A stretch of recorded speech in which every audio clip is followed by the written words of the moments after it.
Baik, kita mulai semuanya. Selamat malam, Assalamualaikum warahmatullahi wabarakatuh. Waalaikumsalam. Baik, Alhamdulillah, terima kasih teman-teman semuanya ya sudah hadir di kesempatan malam hari ini.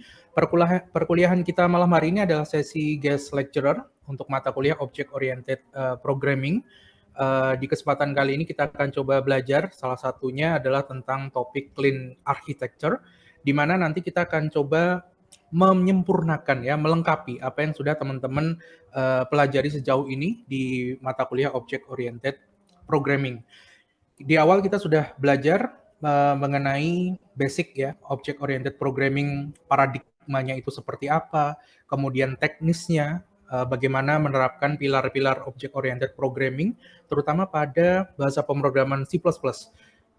Pilar-pilarnya mulai dari abstraction, encapsulation, kemudian inheritance, dan juga polymorphism kita implementasikan dalam C++, bagaimana cara bikin kelas, cara bikin objek dari sebuah kelas, kemudian bagaimana mendefinisikan metode dan juga data member dari sebuah kelas, termasuk juga bagaimana kita men-setting availability-nya ya, bagaimana access specifier dari setiap metode dan member data yang ada dalam sebuah kelas. Kita juga sudah belajar gimana cara menggambar UML diagram, khususnya class diagram dan object diagram, untuk menggambarkan hubungan atau relasi antar kelas yang ada di dalam sebuah sistem.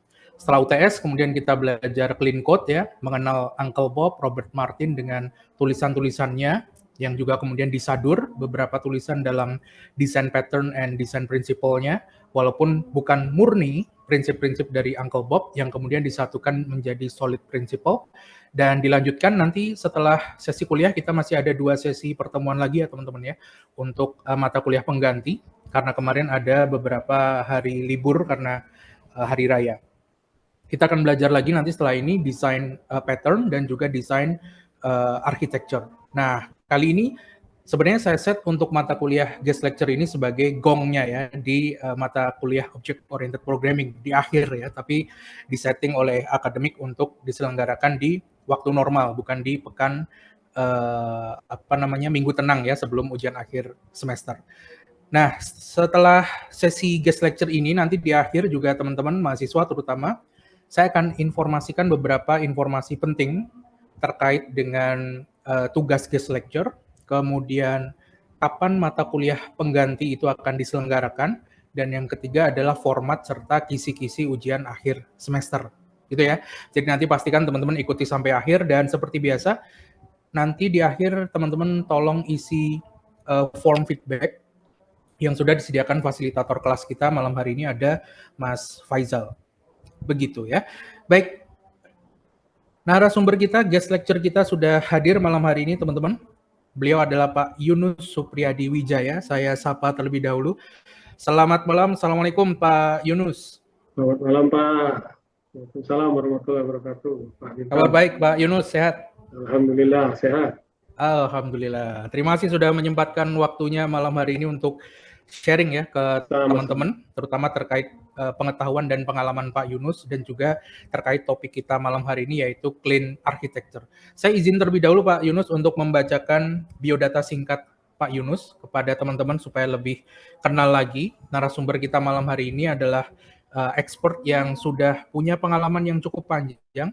Beliau juga akademisi juga, menyelesaikan program sarjananya di Media Communication ya, Ilmu Komunikasi Universitas Pajajaran, kemudian mengambil S2 program Master Teknik Informatika ITB.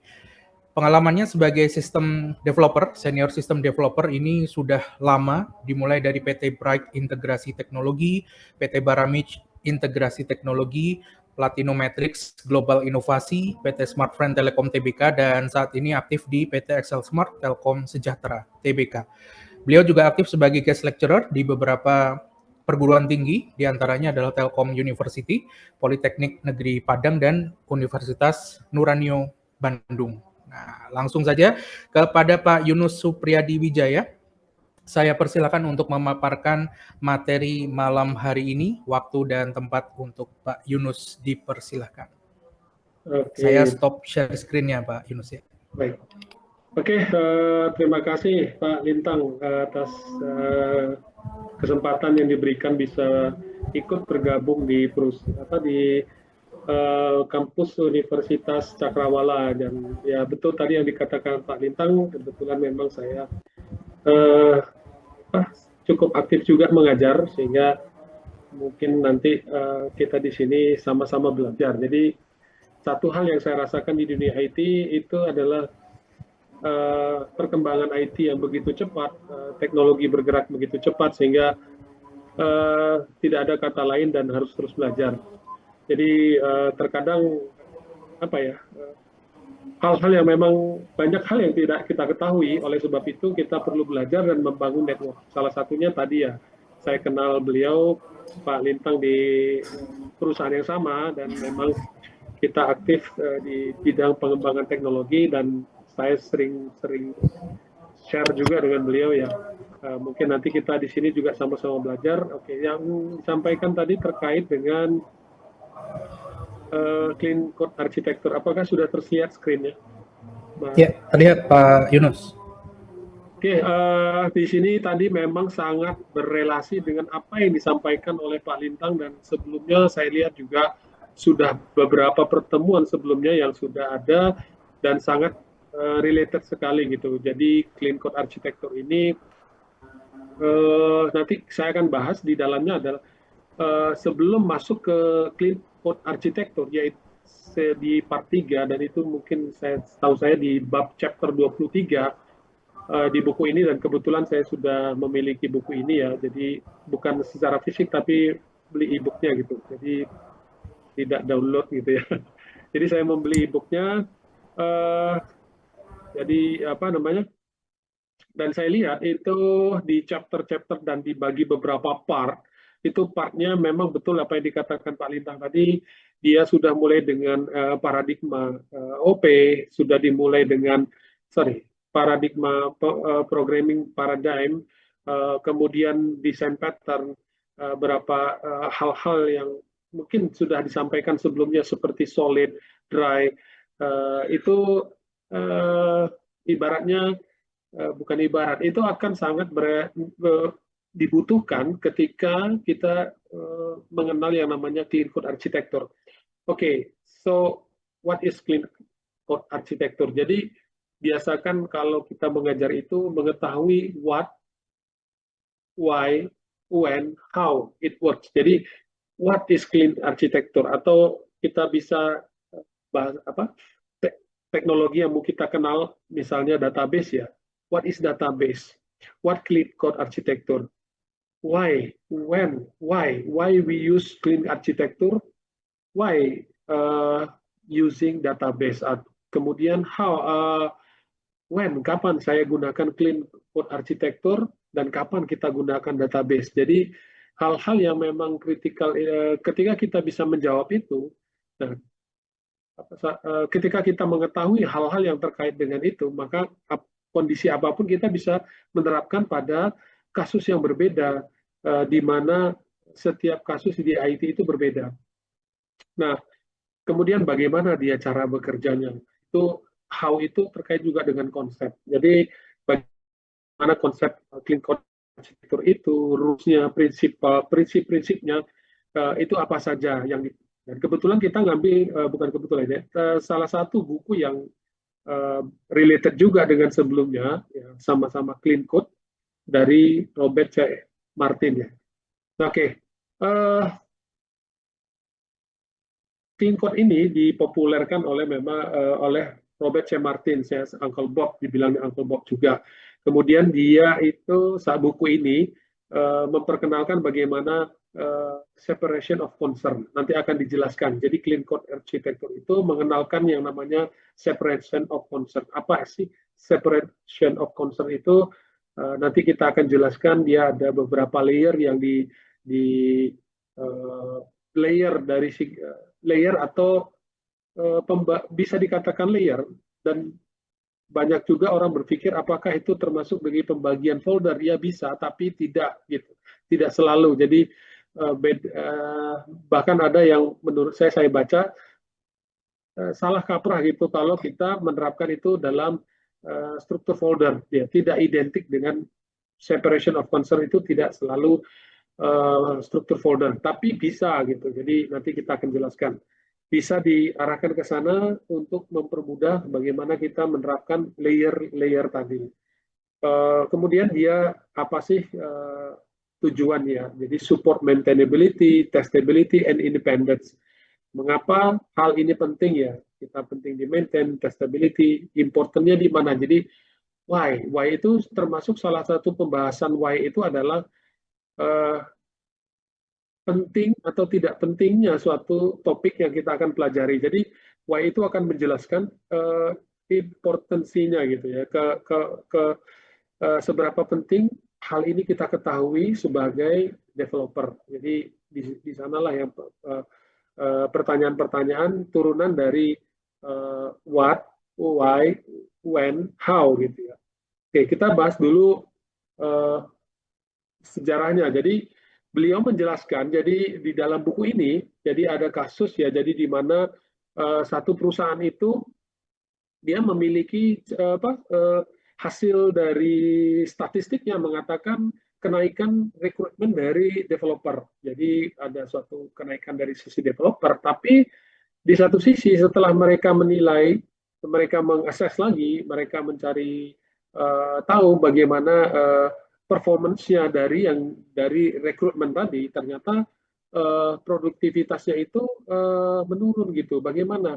Nah, kebetulan di buku ini ya saya mengatakan jadi produktivitas itu dihitung dengan jumlah baris code. Nah, baris code. Jadi baris code-nya itu maksudnya begini. Jadi ada ya di buku ini dikatakan jadi ada memang pola rekrutmen itu tergantung si developer itu berapa banyak line code yang dia itu kemudian dikalikan dengan biaya yang dikeluarkan estimasi. Jadi perbandingannya gitu dalam satu rilis mereka di buku ini mengatakan seperti itu. Jadi ternyata apa sih penyebabnya developer yang direkrut itu banyak, tapi produktivitas itu tidak sebanding atau tidak diikuti oleh penambahan tadi. Justru makin produktivitasnya menurun. Apa sih penyebabnya? Nah, setelah diteliti ya tadi di sini ada saya kasih gambaran ya, ada steady pace, always make improvement, atau rush forward, leave mess behind. Jadi dia mengilustrasikan di buku ini seperti cerita sebuah rabbit. Mungkin Anda pernah tahu pertarungan balap, ya, perlombaan balap, bukan perlombaan balap di antara kura-kura dan rabbit. Jadi apa sih hikmah di balik itu? Jadi tergesa-gesa atau rush forward itu akan leave mess behind. Banyak kita terlalu tergesa-gesa dalam membuat suatu pengembangan aplikasi sehingga kita mengabaikan yang namanya desain dan arsitektur. Nanti akan kita jelaskan apa itu desain, apa itu arsitektur, mengapa dia menjadi suatu hal yang penting bagi para developer. Nah, tapi steady pace and always makes improvement. Dia lebih cenderung memperhatikan tadi kode arsitek. Kenapa? Karena nanti yang harus dipikirkan memang salah satu saya perhatikan ya orang-orang yang memang seorang developer yang bagus gitu ya. Bukan hanya sekedar coding, tapi dia sudah bisa memprediksi atau memikirkan what if dari suatu code itu gitu. Jadi what if kalau ke depan begini gitu. Jadi ada requirement ya. Jadi misalnya ada requirement datang dari user atau dari stakeholder ingin membuat suatu fitur. Kemudian requirement-nya diturunkan seperti misalnya dia ingin membuat suatu produk yang namanya halaman produk katalog misalnya. Di sana ada harga, ada macam-macam komponennya. Mungkin pada awalnya dia ketika requirement itu dibaca, seorang yang memang sudah senior itu sudah bisa memprediksi bagaimana nanti dia ke depan seperti apa, codingnya seperti apa, tata letak layeringnya seperti apa, sehingga separation on concern dia sudah tahu di mana akan dia taruh. Nah itu yang namanya tadi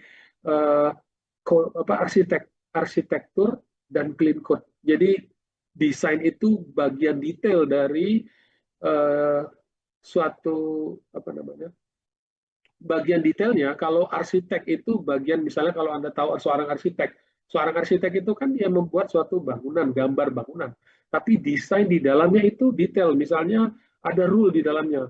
Rule itu misalnya apa namanya rule, misalnya ruang tamu itu sorry, penempatan kamar mandi tidak boleh di depan, bukan rule sebenarnya, tapi ya kesepakatan atau best practice orang itu jarang sekali naruh di rumah, rumah ditaruh di depan gitu. Jadi itu yang dimasukkan ilustrasinya kira-kira seperti itu. Jadi sistem itu perlu kode dan desain yang tidak tergesa-gesa. Tapi bagaimana cari jalan tengah di antara kebutuhan user yang memang bisnis itu bergerak sangat cepat. Jadi kalau kita tahu ya, saya akan ilustrasikan sedikit cerita. Kita tahu yang namanya apa namanya industrial era ya. Industrial era itu dari 1, kedua, ketiga, keempat sampai kelima sekarang industrial era di mana perkembangan. Dan jarak satu, koreksi lagi nanti Anda silahkan browsing. Sepengetahuan saya, jarak satu era ke era berikutnya itu dari 1 ke 2 itu sekitar 100 tahun. Tapi 2 ke 3 almost juga hampir 100 tahun juga. Artinya jaraknya cukup panjang. Nah, ketika 4-5 itu jaraknya hanya tahun, puluhan tahun gitu ya, dan pendek. Maksudnya apa? Nanti ada kaitannya ke sini, ke bisnis ya, ke bisnis dan kode. Karena kita itu, seorang developer itu didrive oleh bisnis.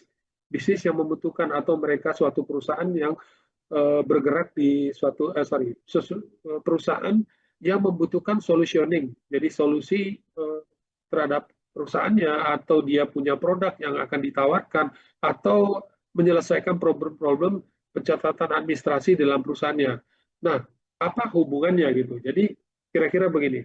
Saya kasih gambaran kenapa betapa cepatnya hari ini dan perkembangan teknologi yang sangat luar biasa, sehingga apa hubungannya dengan rush tadi, tapi kita bisa maintain juga pace-nya gitu. Pace-nya kita maintain, but kita cepat, fast, not rush ya, but fast, but always make improvement gitu. Itu cari jalan tengahnya gimana.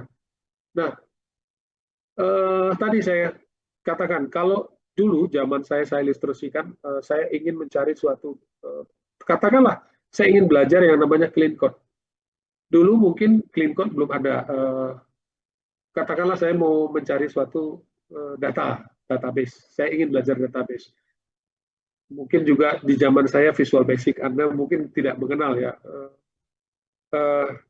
Saya ingin mengetahui dan ingin belajar. Nah, sumber saya dari mana? Saya akan mencari yang namanya data. Data itu di mana, bukunya di mana, informasinya di mana. Tentunya sangat berbeda. Kalau dulu internet belum ditemukan dan saya harus datang ke perpustakaan. Saya harus cari perpustakaan, saya harus cari buku. Iya, kalau bukunya ada. Kalau lagi dipinjam. Dan keterbatasan itu membuat rentang waktunya jadi cukup panjang. Jadi ada ruang dan waktu. Jadi waktunya lebih panjang. Jadi saya mendapatkan suatu informasi butuh waktu. Nah, apa yang terjadi hari ini? Ya hari ini Anda tinggal buka saja internet, dalam waktu hitungan sebentar Anda bisa mendapatkan informasinya dengan sangat detail dan lengkap. Berikut Anda bisa, apalagi sekarang sudah ditemukan AI. Nah, salah satu platform saya lihat kemarin ya ikut pelatihan salah satu teknologi yang dikembangkan oleh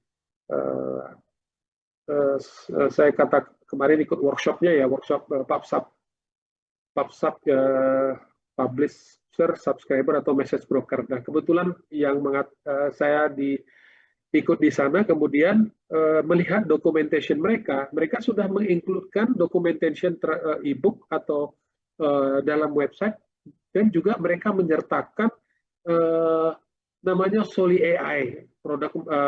Jadi saya bisa bertanya dan mereka sudah memasukkan data modelnya di sana. Artinya apa? Ya tadi yang saya katakan, kecepatan gitu ya, kecepatan yang sangat luar biasa, era di mana era informasi yang udah ada di hadapan Anda berada di suatu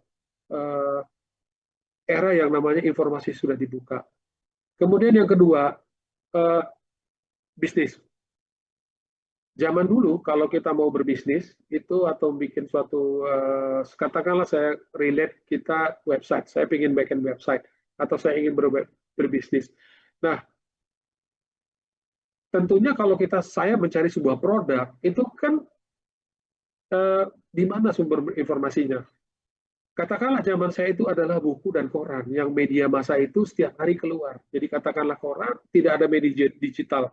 Dan itu dicetak dulu. Kadang-kadang wartawannya juga sudah tidak up to date. Dia bertanya, tergantung editornya, ini layak naik nggak hari ini, dibutuhkan nggak hari ini. Itu jadi problem juga. Nah, sehingga ada keterbatasan dalam menyampaikan sebuah informasi yang dia jadi terbatas gitu. Sehingga dengan kondisi seperti yang saya katakan tadi. Nah, apa yang terjadi hari ini sangat berbeda. Taruhlah, saya ulang dulu. Nah, katakanlah saya dapat informasinya, dan ternyata sudah tidak up to date. Dan ternyata produk yang saya cari itu ada di Amerika gitu. Oh, bagaimana? Saya ingin dapatkan informasi terkait detail produk itu. Saya kirim surat. Iya, kalau suratnya langsung berapa lama datang suratnya, kemudian balik ke Indonesia berapa lama, ya kalau saya baca langsung dan ternyata tidak detail produk yang saya butuhkan. Belum lagi tahap negosiasi, saya kirim surat lagi, berapa harganya, saya nego sekian, bisa tidak. Nah itu takes time. Tapi hari ini apa yang terjadi? Anda tinggal buka Amazon.com dan Anda bisa buka lihat hari itu, tanya speknya, bisa chat dengan orangnya, real time data kita dapatkan. So, apa yang terjadi? Ya, dari dua ilustrasi itu mengatakan bahwa bisnis itu bergerak sangat cepat. Itu yang pertama. Sangat cepat. Peradaban manusia dipacu lebih cepat sehingga saingannya juga lebih banyak, lebih cepat. Jadi, bagi Anda yang memang terjun di dunia IT ini, apa kaitannya dengan clean code? Ya jelas, kalau kita, jelas ada gitu maksud saya. Saya coba menghubungkan clean code di mana letaknya. Nah, walaupun clean code untuk mengetahui bagaimana kita mengetahui best practice ya. Best practice itu terkadang ada teman saya alergi dengan istilah best practice. Tapi ini sebuah yang orang itu ketika melihat suatu pendekatan approach yang dibuat oleh Robert C. Martin itu dengan pengalaman yang panjang make sense gitu.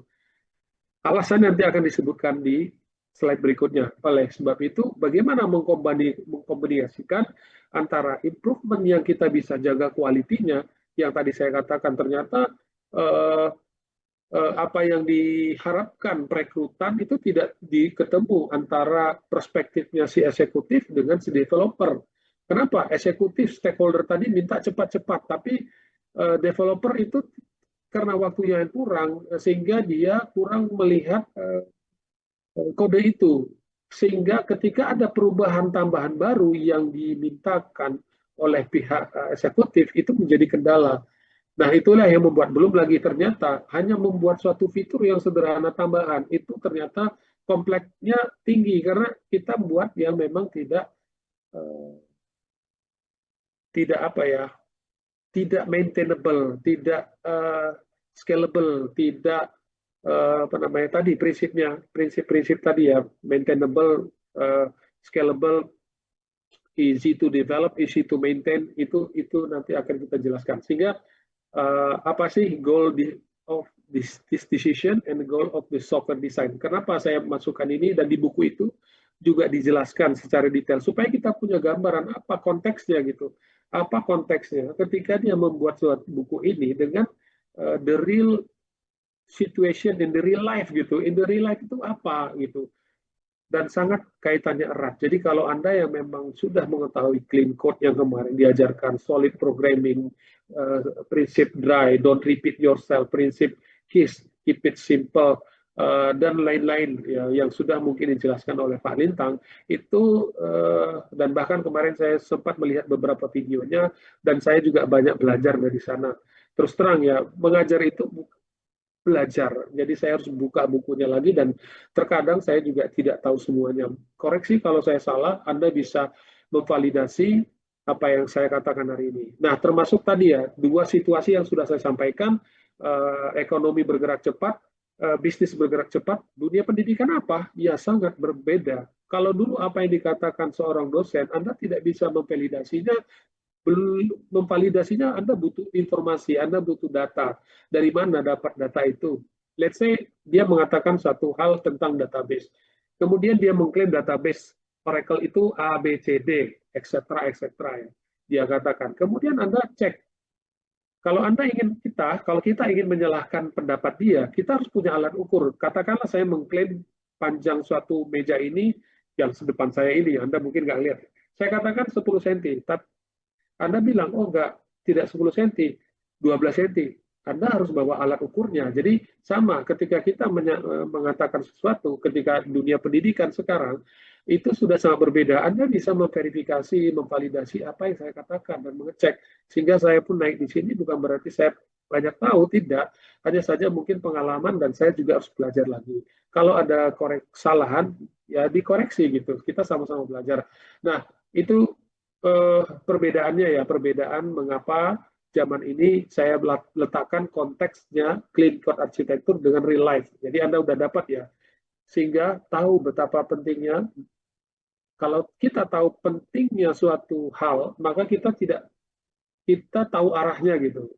Dan itu penting. Jadi kalau termasuk membangun motivasi, kalau kita tahu betapa pentingnya clean code arsitektur, kita punya motivasi ingin belajar. Kenapa? Tadi kalau tidak kita belajar, kita akan kalah di mana orang yang mau menggunakan tahu best practice clean code dan tahu menggunakan AI. Dan tadi apa sih relatednya ke AI sekarang ya, tadi bagaimana memaintain fast and always make improvement, mengkombinasikan dengan basic knowledge atau mastering the fundamental tentang clean code arsitektur, oriented programming, object oriented programming, design pattern, solid principle. Kita tahu itu dikomunikasikan dengan AI. Maksudnya apa?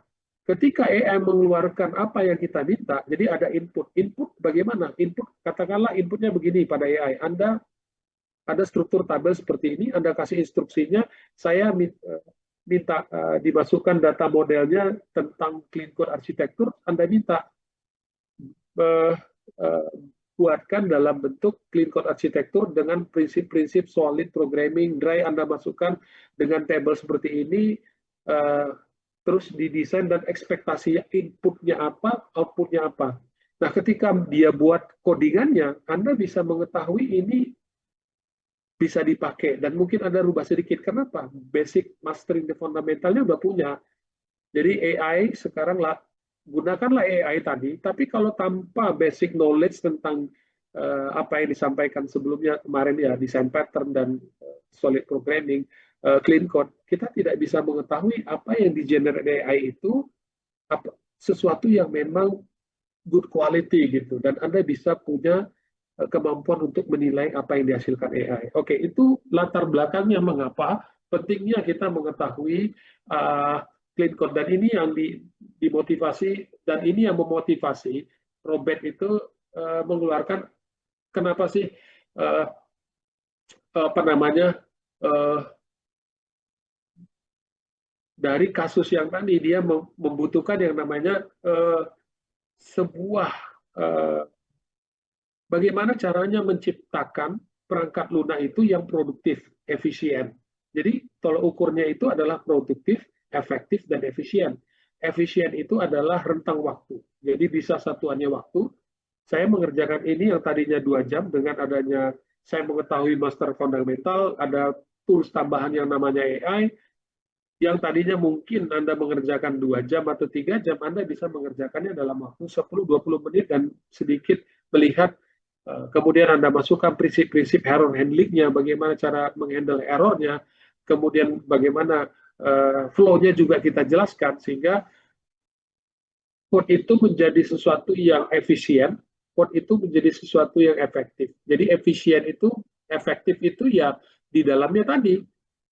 Di dalam efektif itu bisa kita katakan di dalamnya itu tadi clean code arsitektur, clean code. Jadi clean code itu salah satunya ya. Jadi kemarin sudah dijelaskan clean code, prinsip-prinsip clean code apa, design pattern apa, dan itu bagian dari yang harus kita ketahui untuk bagaimana kita membuat software yang bisa jadi kita reliable, maintainable, easy to develop, easy to maintain, dan scalable, prinsip-prinsip itu yang akan kita capai, yang kita ingin achieve. Oke. Selanjutnya, nah sekarang saya ceritakan tadi, sudah saya ceritakan ya. Kemudian dari cerita ilustrasi tadi yang apa yang disampaikan oleh buku itu, nah kita bisa ambil beberapa hal yang penting yang harus kita catat. Jadi eh, di dalam mengembangkan aplikasi tadi ya, kasus yang tadi itu ternyata di perusahaan itu seorang developer itu belum bisa punya belum bisa, bukan belum bisa ya, harus punya kemampuan tadi ya, harus punya kemampuan meletakkan mana yang penting, mana yang jadi ini Eisenhower matrix ya. Jadi ada hal itu penting tapi tidak urgent, ada yang penting dan urgent, ada yang tidak urgent tapi penting, ada yang tidak penting dan tidak urgent. Jadi uh, kita harus mengetahui fokus of importance-nya dulu. Jadi ketika kita mendapatkan suatu requirement atau apa ya, kita harus tahu dulu bagaimana hal-hal apa namanya kuadran tadi yang kita harus ketahui ketika requirement itu datang. Contoh misalnya penting dan mendesak. Jadi penting dan mendesak. Jadi fokus pada hal yang importantnya seperti apa. Nah, dan ini di bab 2 ya, buku itu membahas ini di bab 2. Jadi misalnya katakanlah penting dan mendesak. Biasanya ada satu fitur yang fitur itu eh, kalau kita tidak perbaiki segera dia memiliki dampak besar dan waktunya deadline-nya sangat pendek gitu.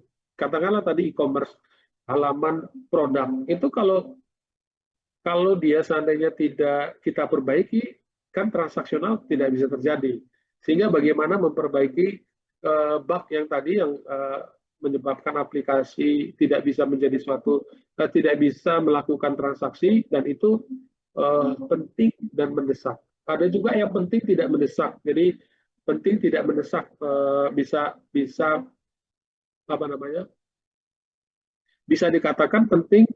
Contohnya Contohnya itu misalnya kita sudah membangun aplikasi sebelumnya, jadi existing sudah ada. Tapi ternyata kita lihat ini butuh refactoring. Kenapa? Penting refactoring, penting. Tadi yang dikatakan clean code. Jadi clean code ini ke depan dia sudah memprediksi kalau kita pertahankan code seperti ini dengan kebutuhan requirement pengembangan perusahaan yang akan ada, itu akan berdampak. Sehingga kita kategorikan dia penting, tapi tidak mendesak. Karena bisnis yang berjalan juga ada. Nah, tapi dia penting. Jadi refactoring dari tadi ya, cleanness, clean code-nya, menulis tadi juga bisa testable ya. Jadi salah satu prinsip dari clean code itu, bukan prinsip, yang diharapkan ekspektasinya itu code ini bisa testable. Kenapa? Mengurangi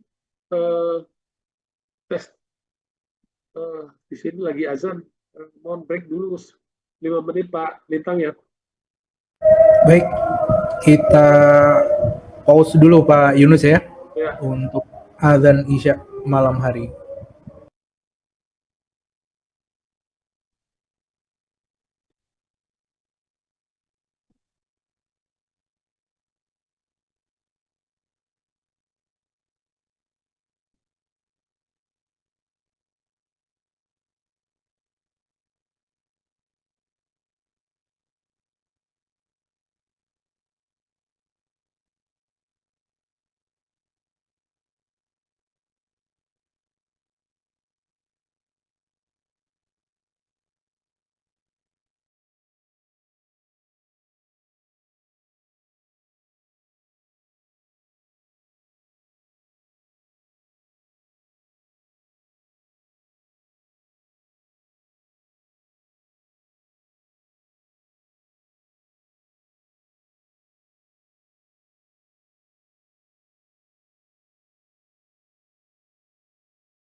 Oke, sudah selesai acaranya, kita lanjutkan ya. Baik, silakan Pak Yunus.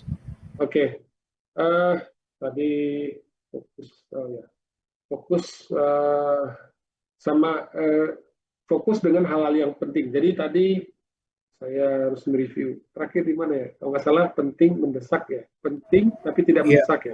Oke. iya. Penting tapi tidak mendesak. Tadi saya sudah katakan refactoring code itu penting karena tadi kita melihat bagaimana kemampuan tadi experience juga sih, kemampuan setelah requirement datang kita bisa melihat ini dan melihat perkembangan perusahaan dan kebutuhan perusahaan ke depan terhadap aplikasi ini kita bisa lihat, sehingga kalau kita tetap mempertahankan link yang ada itu akan berdampak, ini bisa bom waktu gitu, jadi dan sulit di maintain ke depan, dan utamanya adalah kode ini kan harus di maintain. Jadi kode ini di maintain jika ada perubahan. Nah, jika ada perubahan bagaimana? Jika ada penambahan fitur, jika ada perubahan, dia bisa cepat nggak? Jadi fast, kemudian easy to maintain, dia bisa cepat dilakukan, dan itu pentingnya kita bisa pentingnya refactoring code. Jadi penting tapi tidak mendesak. Kemudian berikutnya tidak penting tapi mendesak. Contohnya misalnya apa ya? Transaksi, katakanlah ada suatu transaksi yang di transaksi itu ada sebuah catatan, jadi ada suatu kayak menginformasikan flow-nya. Pada dasarnya informasi bisa kita klik supaya si kita melakukan journey suatu aplikasi itu ada informasi. Ternyata ada typo ataupun dia ada salah kebalik flow-nya antara satu langkah pertama dengan langkah kedua misalnya. Dan itu secara journey misalnya yang sudah hafal journey-nya, mungkin dia tidak masalah karena tanpa itu pun transaksi bisa berjalan. Tapi mendesak, kenapa? Ya akan berdampak gitu, dia akan memiliki dampak besar jika tidak perbaiki. Jadi orang-orang yang baru, ya tidak penting sih itu, ya tidak terlalu penting maksud saya, tidak urgensinya, tidak pentingnya, karena tidak mendesak. Jadi, tapi mendesak harus diberubah. Tapi dia hanya kebalik gitu, kebalik apanya, apa namanya, not apa. Kita bikin dalam bentuk teks yang berurutan gitu. Jadi ketika kita buka aplikasi, dia keluar pop-up. Yang mungkin pop-up itu jarang dibuka orang. Tidak penting, tapi mendesak harus dirubah. Nah, kemudian kuadran keempat tidak penting, tapi tidak mendesak. Ya, apa sih? Tidak penting dan tidak mendesak. Contoh kalau seandainya requirement kita, aplikasi kita sudah stabil, dan tidak kode yang ada juga sudah clean code arsitektur, performance juga belum ada kebutuhan performance yang akan harus kita tingkatkan, tapi seorang engineer dia pengen, kenapa nggak kita coba pindahin ke Redis. Nah, aplikasi kita ini sudah memenuhi unsur-unsur tadi, jadi tidak perlu juga istilahnya apa ya, kalau orang bilang overkill gitu, jadi over engineer gitu ya, terlalu berlebihan dalam mendesainnya gitu. Jadi karena apa tadi, setelah kita lihat ya kita trafficnya juga masih rendah, kebutuhannya juga belum ada kebutuhan itu, dan saat ini juga masih bisa kita maintain, bisa observability-nya juga masih bisa kita perhatikan, trafficnya masih rendah.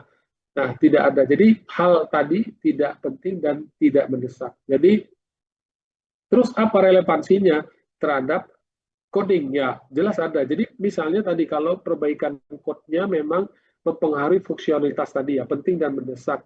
Sehingga kita tahu bahwa kode itu harus segera gitu. Jadi kalau seandainya dalam waktu dekat ini akan dikembangkan terus, dan ini ke depan akan fiturnya akan fitur-fitur yang ke depan yang mau dikembangkan oleh stakeholder atau user minta fitur yang akan dikembangkan itu akan mempengaruhi kode ini, jadi kita akan sulit gitu dengan kode yang sekarang, dengan kebutuhan yang di requirement dari stakeholder itu tidak bisa, ya mau tidak mau kita apa harus memperbaiki kode fungsionalitas agar sistem itu stabil. Ya, mau tidak mau kita juga harus melakukan refactoring ya, bisa refactoring atau memperbaiki fitur itu tadi dengan bisa menerapkan prinsip-prinsip yang mungkin secara bertahap kita masukkan dulu single responsibility-nya sambil kita memperbaiki code yang mungkin kita prediksi bisa cepat gitu, tapi tanpa mengesampingkan clean code tadi. Jadi itu di real life seperti apa? Ya tadi ya, kadang-kadang memang user don't care gitu. User kadang-kadang produk itu don't care. Gimana kamu menyelesaikan, saya tidak peduli. Yang penting mereka minta dalam waktu 5 hari selesai, naik production dan itu segera rilis. Karena tadi ya, di drive oleh kebutuhan persaingan bisnis atau memang kode itu juga fitur itu juga dibutuhkan atau memang ada bug fixing. Jadi itu ininya.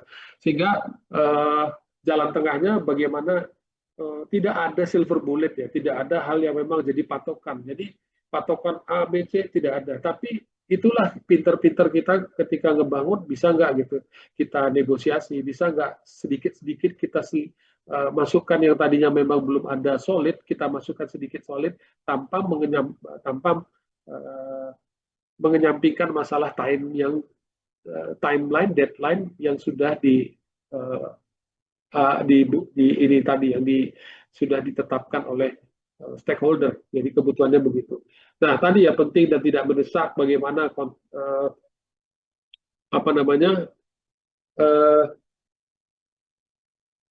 kode-kode yang udah kita misalnya tadi ya penting tidak mendesakkan itu, misalnya tadi kan contohnya saya berikan refactoring, tapi dia juga selain kita ingin melakukan refactoring dalam waktu yang panjang dan memang melihat ya bisa gitu ya, bisa kita lakukan dan penting itu tidak mendesak, sehingga kita membutuhkan karena waktunya tidak mendesakkan itu satuannya waktu. Jadi tidak mendesak itu satuannya waktu, tapi penting itu satuannya tadi kebutuhan yang ada, yang parameter alat ukur penting itu apa gitu ya, itu yang perlu kita ketahui. Penting itu alat ukurnya apa, parameternya apa ya tadi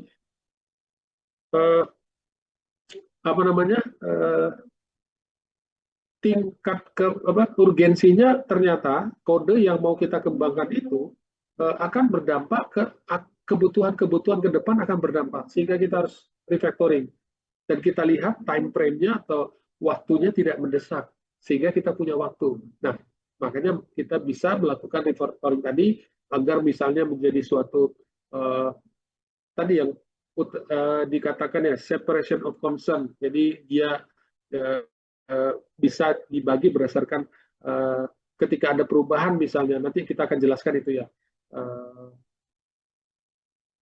Separation concern itu misalnya kita ingin merubah tanpa banyak berubah. Misalnya begini, contoh nanti akan dijelaskan ada 4 layer. Jadi 4 layer itu makin ke dalam dia tidak layer kedua, ketiga, keempat dependensi boleh ketiga, kedua. Jadi semakin tinggi semakin ini levelnya dia boleh dependensi ke sana. Nah, kalau kita hanya bisa merubah satu layer dan tidak banyak merubah kode lain, nah itu kan bisa kita maintain gitu. Jadi bisa maintainnya lebih mudah. Nah, kalau kode itu tadi ya, jadi kita sudah belajar dengan sebelum-sebelumnya, ternyata kode yang ada itu yang mau kita refactoring itu mungkin belum ke solid, sehingga desain pattern-nya juga belum dia terapkan, solid programming-nya, don't repeat case-nya atau don't dry-nya belum ada. Nah, itu kita bisa lakukan. Kemudian kita termasuk refactoring itu ya readability dari suatu code itu bagaimana. Nah, itu tadi ya. Jadi konteksnya penting dan tidak mendesak. Jadi tidak penting dan mendesak. Tadi yang contohnya itu ya bisa kita contohkan misalnya menyempurnakan sedikit UX yang memang sebenarnya tidak terlalu mengganggu proses journey-nya, tapi cukup mengganggu. Jadi cukup mempengaruhi dan tidak penting dan tidak mendesak itu ya. Nah, oke, itu jadi kita fokus pada yang hal penting ya. fokus pada yang penting terhadap apa terkaitan dengan clean code tadi. Jadi dan itu juga harus kita lihat bagaimana kebutuhan, requirement, dan kemampuan kita bisa menilai, memprediksikan ke depan software ini akan bagaimana. Dan itu experience ya. Anda harus banyak terlibat dengan banyak project untuk punya kemampuan experience menilai ke depan bisnis itu seperti apa, aplikasi kita akan seperti apa. Oke. Jadi ya, kemudian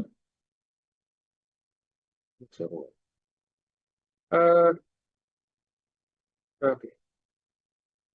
Jadi salah satu poin berikutnya adalah importance of clean architecture in design system itu sebagai decision making tool. Jadi kita juga apa namanya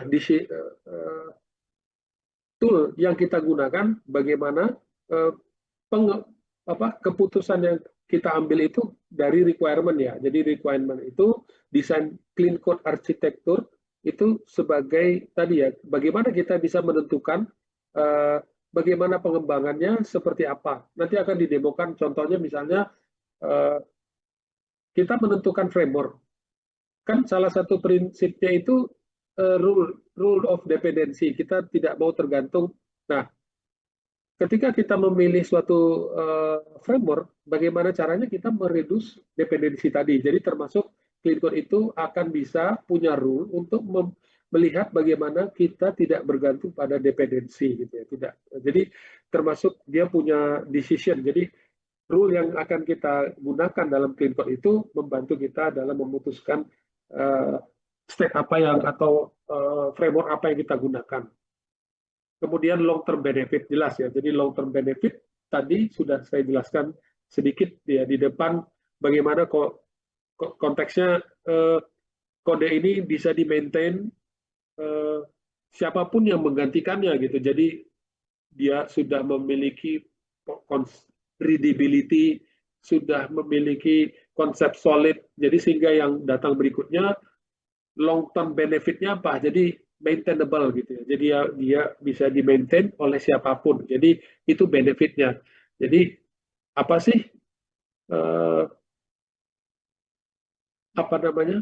Keuntungan buat perusahaan apa? Iya tadi yang diceritakan oleh background yang diceritakan oleh Robert tadi yang mengatakan banyak engineer tapi ternyata tidak efektif dan tidak efisien dalam menyelesaikan suatu permasalahan. Nah, practical application ya. Jadi clean code ini sebuah practical atau best practice bagaimana mengembangkan sebuah aplikasi. Nah, itu ya. Oke, tadi saya waktu azan ada pertanyaan, kita taruh dulu di antrian ya. Jadi antrian pertanyaan tentang Just Talk. Oke, yang mau bertanya boleh. Nanti ada session bertanya. Oke, kita masuk. Jadi di buku ini juga dari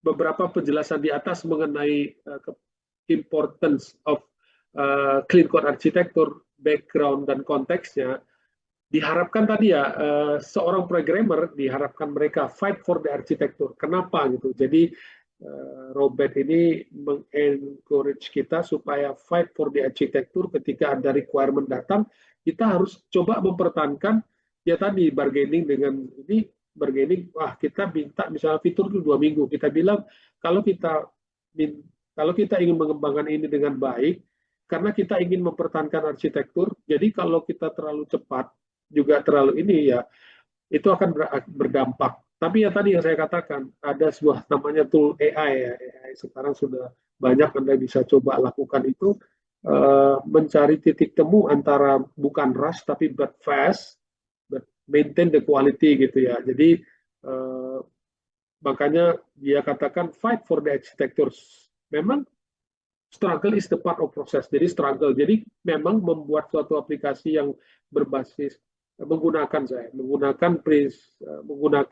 prinsip clean code arsitektur itu kita struggle di awal. Kenapa? Ya nanti saya akan contohkan ada ya mungkin apa namanya unit testing yang kita bangun, kita harus di testing dulu, kemudian kita membagi separation of concern-nya, kemudian kita harus memilih hal-hal yang terkait tadi ya, hal-hal yang terkait dengan apa namanya, hal-hal yang terkait dengan penggunaan stake-nya. Di sana juga kita harus memutuskan gitu ya, memutuskan sehingga perlunya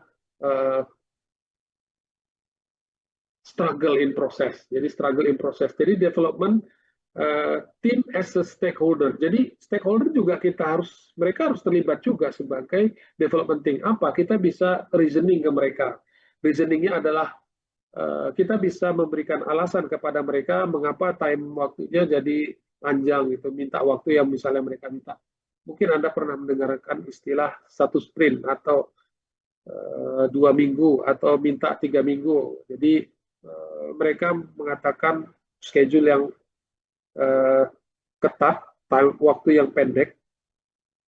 Nah, di sini maksudnya development team as a stakeholder, kita bisa ajak mereka berdiskusi kemungkinan ya reasoning kepada mereka kenapa kita minta waktu sekian. Jadi dengan alasan ya tadi. Nah, clean code arsitektur ini juga tidak apa ya, pada real life-nya nih ya, saya cerita real life-nya. Tidak semua programmer ketika seniornya menawarkan ini paham tentang ini. Makanya diharapkan Anda mengikuti kelas ini, memahami dari awal ya solid itu apa, design pattern itu apa. It's really help you lah. Jadi sangat-sangat membantu kita, sangat-sangat membantu ya. Makanya tadi ya, real life-nya memang tidak semudah yang Anda bayangkan menerapkan clean code. Mungkin yang udah senior semua juga, tidak semua senior juga yang mengerti tentang prinsip clean code. Tapi Anda diharapkan memang sudah mengenalnya dari awal. Kemudian role of software architecture. Sebagai developer, dia juga harus punya peran sebagai software architect. Tapi pola pikirnya bukan hanya dia seorang developer itu, diharapkan oleh Robert ini juga memiliki pola pikir arsitek. Nanti akan dijelaskan pola pikir arsitek. Jadi arsitektur itu apa, desain itu apa. Jadi dia harus punya kemampuan melihat bangunan besarnya gitu, bangunan besarnya. Jadi kalau digambarkan analoginya tadi kan mau bikin 4 lantai. Jadi gedung ini akan digunakan untuk apa? Di dalamnya detailnya apa? Misalnya tata letak kantor, tata letak kamar mandi, kelistrikannya itu masuk pada desain yang tadi kalau kita bisa katakan itu masuk tadi desain pattern-nya, solid programming-nya, itu hal-hal yang dibutuhkan sebagai developer.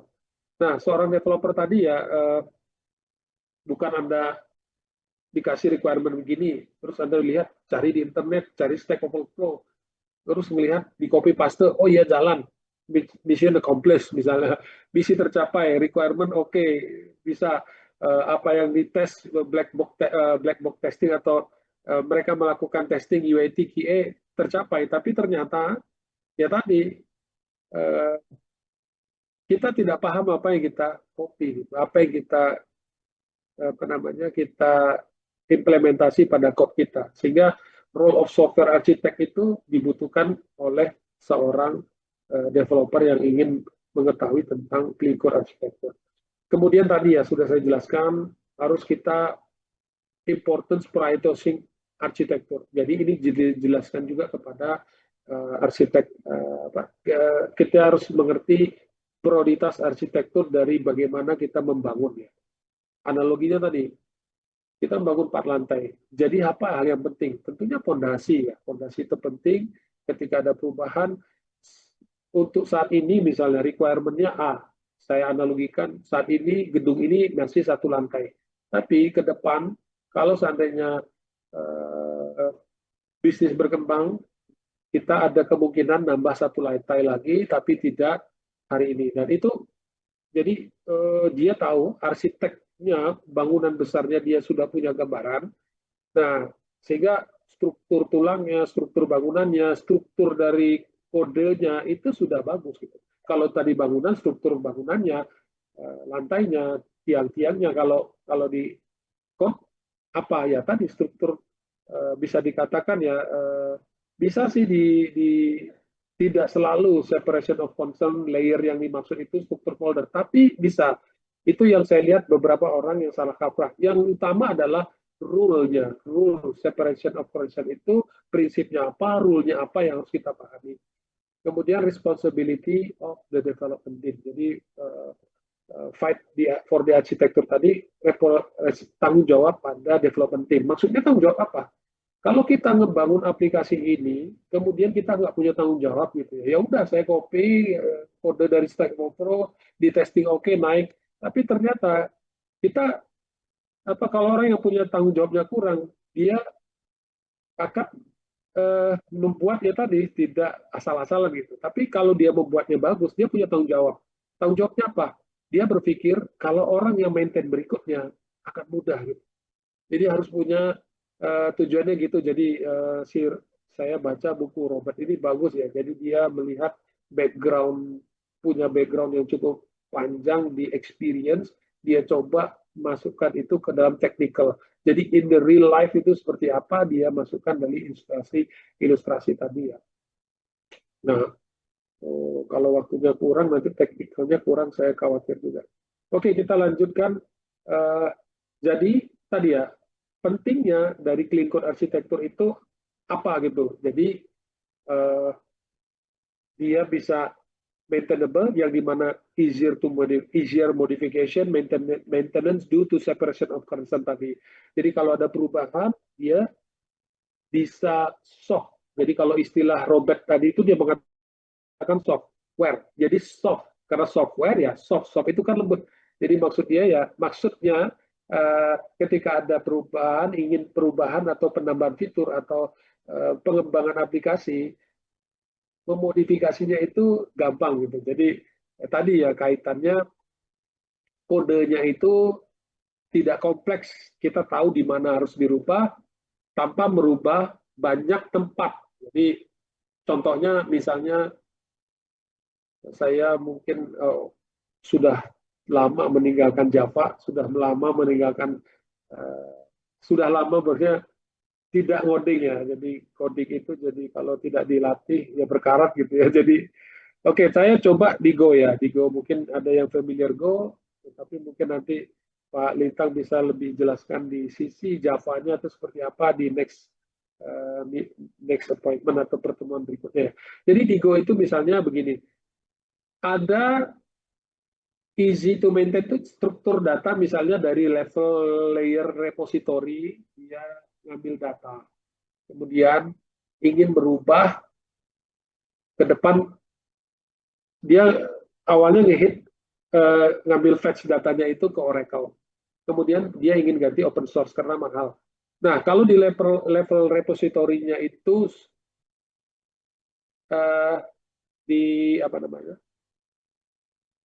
dirubah hanya di layer itu gitu. Jadi di layer itu hanya dirubah, kemudian config-nya dirubah, koneksinya dirubah, kemungkinan besar SQL itu sama.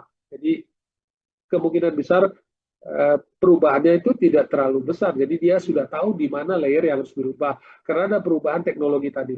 Ataupun ternyata kita alter table dan di level repository tidak perlu berubah. Di mana kalau kita bisa pakai library GORM, kalau nanti kita pakai GORM misalnya ada library yang tadi kita pilih GORM. Jadi kan tadi waktu kita decision, dia sebagai decision tools. Memang ada dependensi kita terhadap GORM, tapi kita lihat dulu kebutuhan itu, dilihat dari requirement yang ada. Oke lah, trafficnya terlalu rendah. Memang banyak yang memperdebatkan GORM itu lambat dibanding dengan native.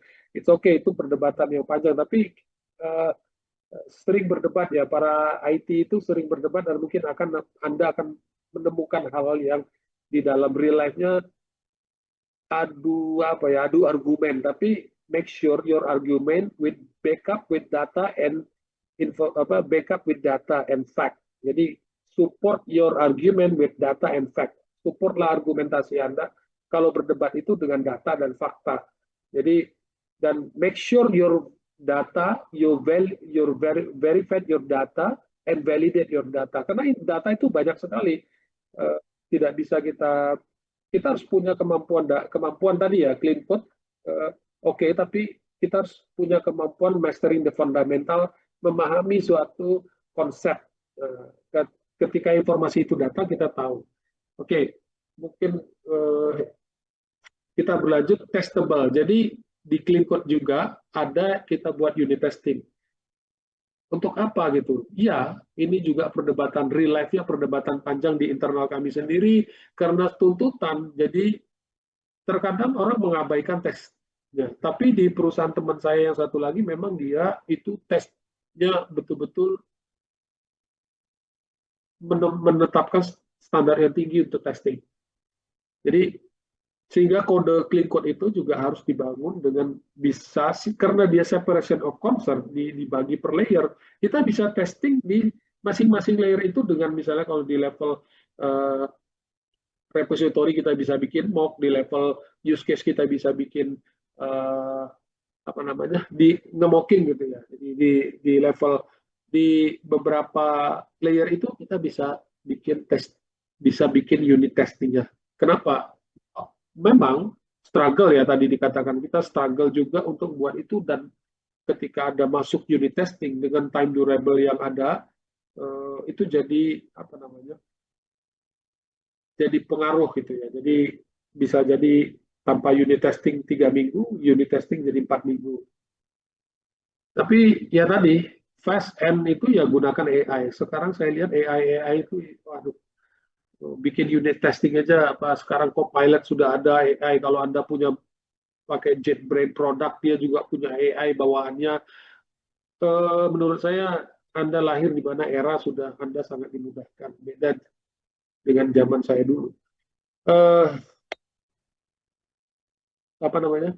Sangat berbeda, gitu, jauh berbeda. Kemudian reusability. Jadi function itu ada suatu kelas atau function yang kita ini bisa kita reuse, yang bisa di layer, misalnya nanti akan dijelaskan di layer use case itu kita bisa reuse repository yang berbeda dengan kita apa kita masukkan logic dan bisa di core business biasanya ditaruh di layer logic itu. Biasanya kalau di Uncle Bob, bukan biasanya, Uncle Bob itu memasukkan logic itu di layer service atau apa namanya, service itu di use case core business logic. Jadi ada yang bilang nanti ada yang bilang entity, ada yang bilang model, ada yang bilang service, ada yang bilang controller, ada yang bilang handler. Tapi di Uncle Bob sendiri nanti ada separation dengan namanya definite name. Saya tidak tahu, belum ketemu naming itu muncul dari mana gitu. Naming misalnya Anda bikin controller, handler, view, atau model, atau use case atau service, itu saya belum lihat, belum menemukan historikalnya seperti apa. Tapi yang utama adalah memahami separation of concern-nya itu tadi. Nanti akan dijelaskan berikut ya. Kemudian long term viability. Jadi dia mampu punya beradaptasi terhadap perubahan tadi. Jadi perubahan evolution of language, change long term viability. Jadi dia punya kemampuan beradaptasi terhadap perubahan. Kemudian fleksibel. Jadi fleksibel, kita changing framework. Tadi yang saya katakan, misalnya ke depan kita mau ganti frameworknya dari di sisi framework yang kita gunakan di sisi layer misalnya apa ya, repositorinya kita mau ganti gitu, misalnya framework A menjadi framework B, itu bisa. Jadi dia punya fleksibel untuk diganti teknologi framework yang kita gunakan. Makanya ada dependency rule-nya itu yang kita coba pelajari nanti. Kemudian kita bisa scalability masing-masing dari separation of concern yang tadi ya, dari sisi layer mana yang mau kita optimize gitu ya. Kemudian easy onboarding dan easy offboarding, dan ini sama sebenarnya. Clean code architecture, kebetulan dia bikin double ini. Ya clean kita ketika deployment atau onboarding dari memudahkan. Jadi kalau ada developer baru, ya ada yang onboarding, kemudian dia melihat code kita dengan prinsip-prinsip yang tadi ya, clean code, misalnya readable, Anda bikin function, nama functionnya adalah get discount percentage dari nama function atau class atau struct method. Metodnya Anda udah tahu gitu ya, oh ini apa, itu sudah kegambar, readable. Kemudian Anda bikin nama variabelnya, Anda tidak asal-asalan menggambarkan apa isinya. Jadi percentage value-nya apa gitu ya. Itu sudah clean. Nah, termasuk tadi separation of concern-nya, kemudian dia juga sudah yang utama tadi ya, beberapa hal yang memang readable. Tapi kalau saya lihat beberapa, kalau Anda tanyakan real life seperti apa, tidak semua orang juga menguasai desain pattern. Di Go, apakah ada desain pattern? Kita juga pernah berdebat, apakah di Go itu ada konstruktor? Prinsipnya sama, tapi berbeda dengan di Java. Konstruktor itu apa? Nah, hal-hal yang hal-hal yang dari prinsip in real life tidak semua orang mengetahui, mendalami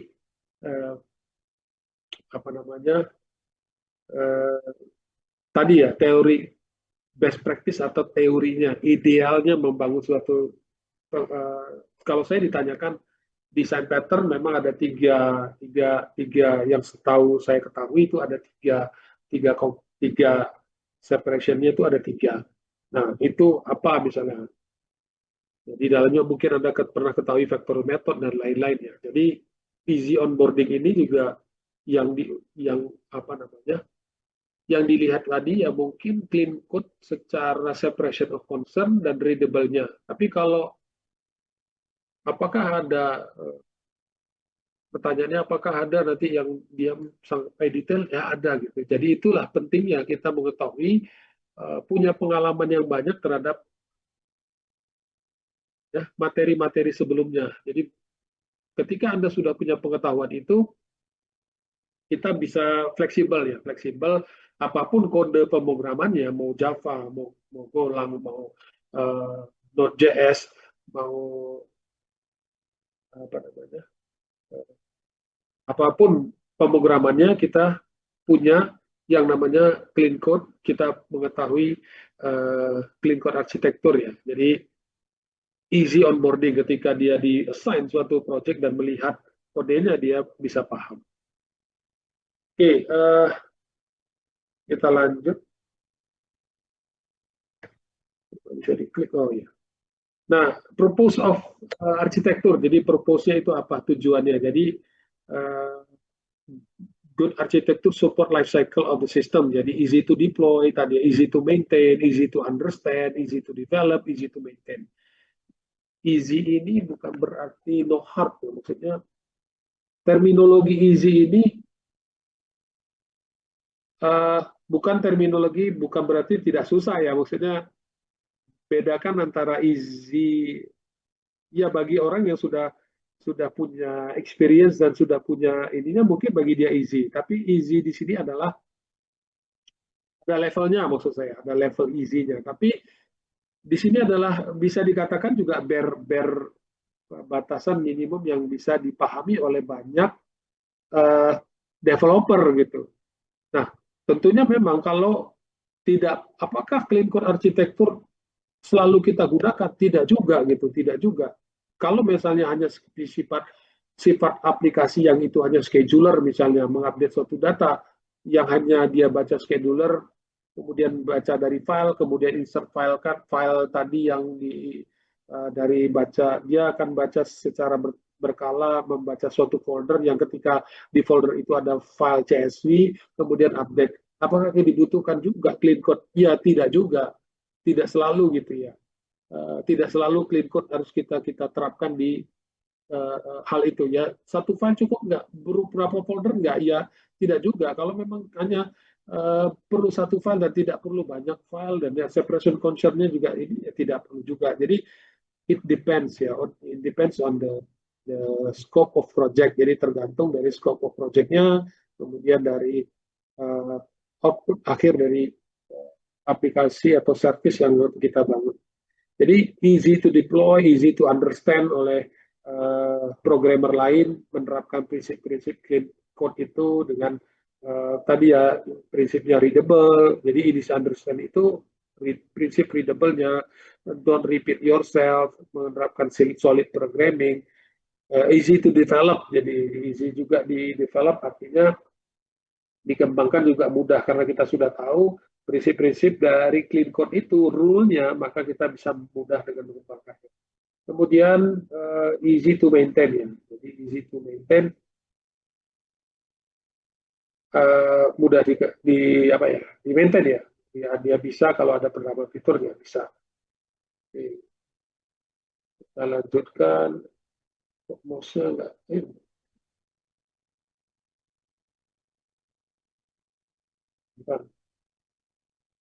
Oh, klik.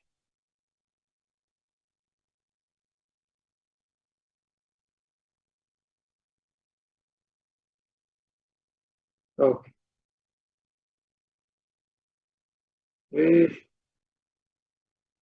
Oke, lanjut, what is design arsitektur. Jadi apa yang dimaksud dengan desain dan arsitektur. Jadi gambaran besarnya adalah desain, dan saya kembali lagi tadi ya, ilustrasi tentang sebuah bangunan yang akan dimasukkan konteksnya nanti di slide berikutnya.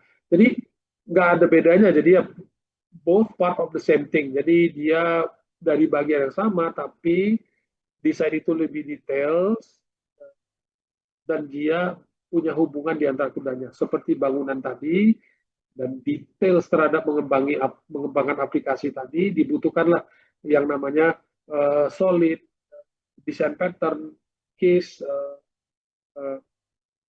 apa namanya, hal-hal yang memang sebelumnya sudah pernah disampaikan oleh Pak Lintang, itu poin-poinnya, materi-materi itu yang mencakup dari detail sebuah aplikasi. Kemudian arsitektur tadi ya, big picture, kemudian details, both are connected. Ya, seperti gambaran gedung tadi. Jadi gedung itu punya fondasi, kemudian punya struktur, di dalam ruangan yang mau kita bangun ada rule-nya juga, kamar itu harus bagaimana bentuknya, punya pintu, punya jendela, itu kan rule ya. Jadi sama dengan clean code arsitektur, kira-kira ilustrasinya seperti itu. Nah, tadi yang saya sampaikan di awal ya, jadi ada stakeholder itu kan yang melihat efisiensi waktu dan efektif. Ya cost, lagi-lagi cost. Jadi it's a matter of cost. Jadi kalau kita waktu yang dikembangkan itu jadi banyak, bukan hanya waktu tapi cost juga mempengaruhi. Sehingga misalnya apa ya, cost itu kaitannya misalnya dia tidak menerapkan prinsip clean code arsitektur, tapi karena kesulitan mengembangkan, developernya silih berganti, cost kan. Di situ sudut pandang dari ininya. Juga kalau misalnya tidak apa namanya, tidak clean code, orangnya sama, ya tahu karena kompleksitas yang ditinggalkan tadi, kodenya tidak, ya istilahnya berantakan gitu ya. Jadi merubah satu efeknya banyak. Apakah ada? Ya di legacy dulu saya pernah bekerja, ya ada kode-kode seperti itu. Jadi orang mau merubah aja bikin ini riskan. Deployment-nya udah susah. Dulu kita ya zaman saya PHP ya. Jadi kalau salah copy file udah itu bermasalah.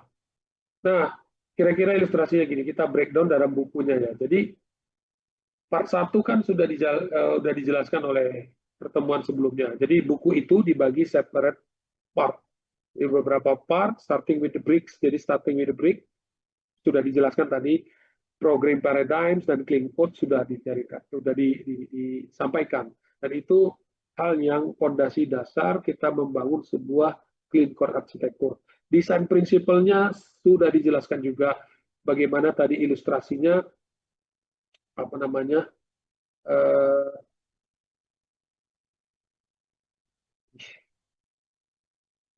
oke, ilustrasi dari solid tadi ya. Solid tadi, misalnya tadi kan bangunan ya, bangunan itu terdiri dari misalnya kita ingin buat suatu ruang kamar mandi, di mana kamar mandi itu kan ada drainasenya, ada ininya. Nah, itu rule untuk buat suatu kamar mandi. Nah, sama membuat suatu fitur, membuat suatu apa namanya kode program itu juga ada prinsipnya. Jadi prinsipnya atau rule-nya itu bisa kita gunakan ini yang sudah disampaikan mungkin solid, SP, DEP, dan desain pattern lainnya. Komponen, nah ini kita masuk sedikit tentang komponen ya, kaitannya tadi dengan objek. Mungkin belum disampaikan, saya coba sampaikan di sini terkait komponen. Nah,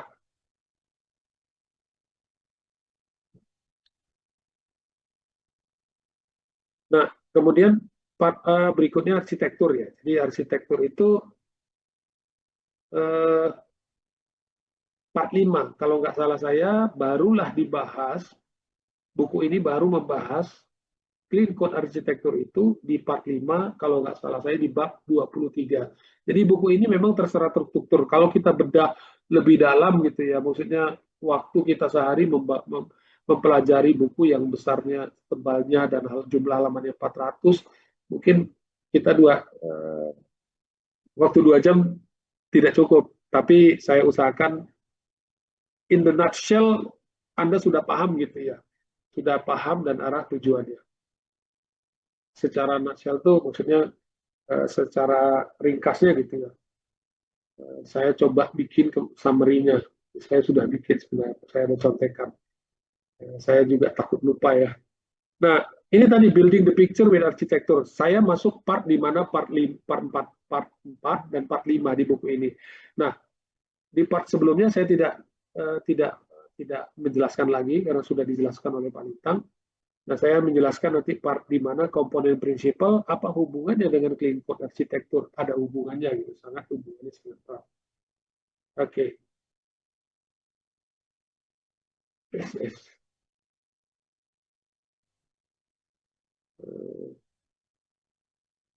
Jalan.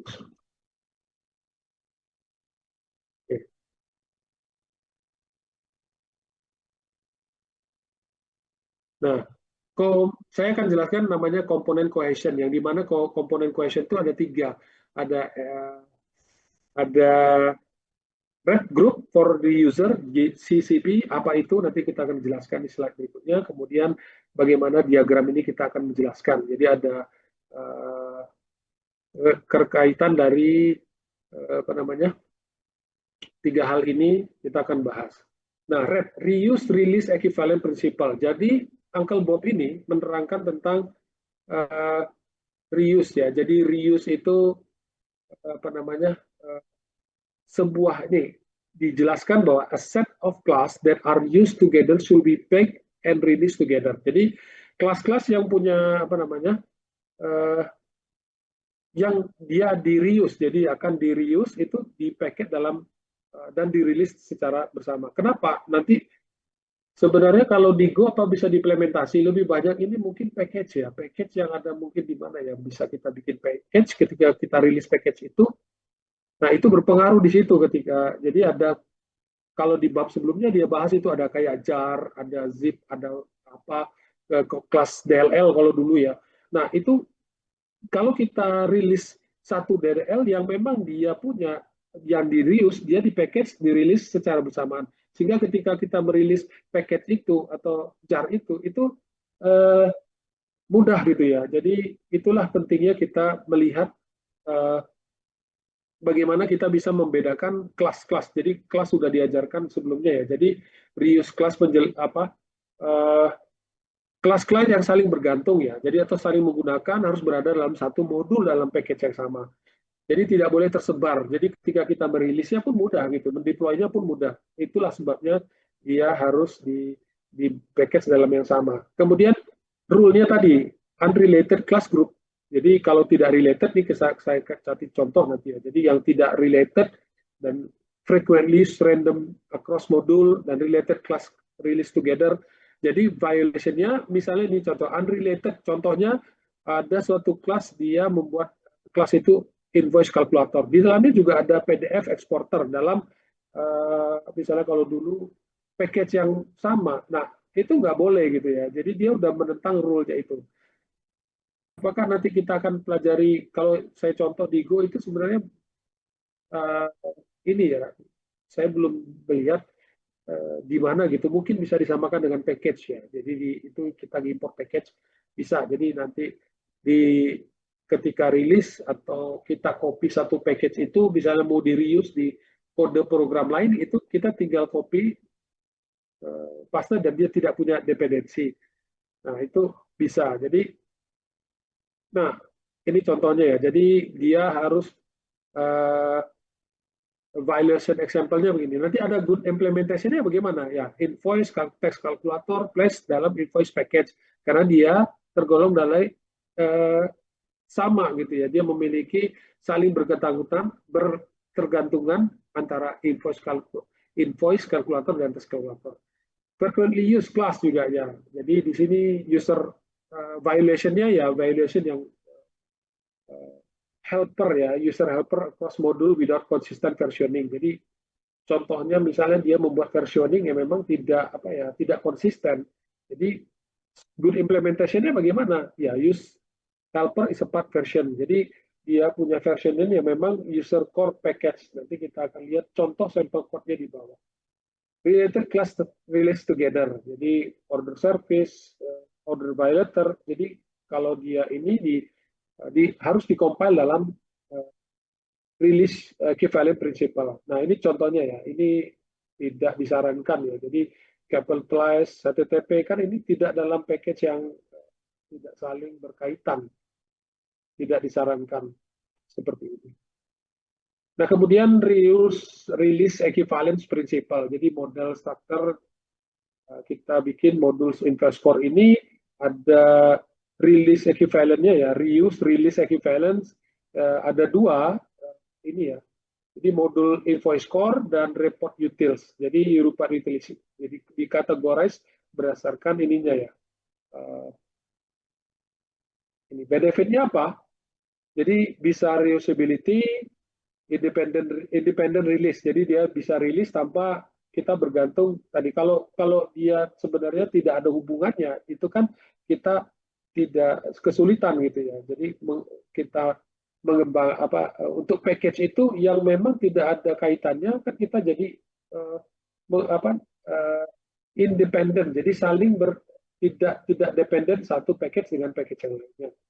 Jadi bayangkan saja kalau ternyata di package itu yang sebenarnya kita butuhkan core-nya, misalnya invoice core, tidak kita butuhkan utils-nya. Jadi karena dia independen, terpisah, mudah. Jadi ya easy to maintain, upgrade, or rollback. Kemudian easy cohesion, jadi high cohesion. Jadi each module has clear purpose. Jadi setiap modul itu mempunyai purpose yang jelas. Jadi kaitannya sama solid programming ya, single responsibility. Kemudian clean arsitektur, jadi ya modules become stable. Jadi clean code arsitektur, jadi separation of concern-nya memiliki apa ya modul-modul yang sudah dipisah-pisahkan. Kemudian common closure, jadi closure principle. Jadi ini rule ya. Jadi gather component those classes that change the same reason at the same time. Jadi apa sih nanti saya akan balik ke sini. Saya contohkan misalnya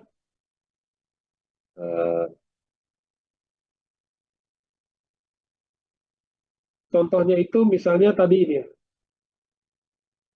Jadi ada finance core, ada invoice. Jadi tax kalkulator dengan dari satu kantor. Finance ya agak rancu ketika kita lihat ada cash calculator, ada user counter, ada user authenticator. Sorry, user authenticator. Nah, ini sebenarnya kan tadi kalau kita ingin apa kembali ke prinsip yang namanya common closure principle tadi dia sudah menyalahi prinsipnya karena dia komponen dot class change for the same reason dengan alasan yang sama dia harus dirubah. Jadi kalau ada perubahan invoice, authenticator kan nggak perlu berubah gitu. Jadi padahal yang di ini nanti harus satu package itu gitu. Nah itu yang dimaksud. Jadi dia sudah menyalahi gitu ya, sudah menyalahi rule-nya dari common closure principle tadi. Kemudian classes that are likely to change together should group in the same component. Jadi dia kemungkinan perubahan yang di dalam likely ya, jadi ada related, jadi dia ada kemungkinan perubahan di satu kelas dengan kelas lain itu masih ada hubungan, itu harus di grup dalam komponen modul yang sama. Kemudian class that change for different reason or different schedule should be separated. Ya udah, itu kebalikan dari yang prinsip kedua. Jadi kalau memang ada alasan yang harus dirubah, maka dia juga harus dipisahkan. Itu kira-kira. Oke, lanjut. Kita masuk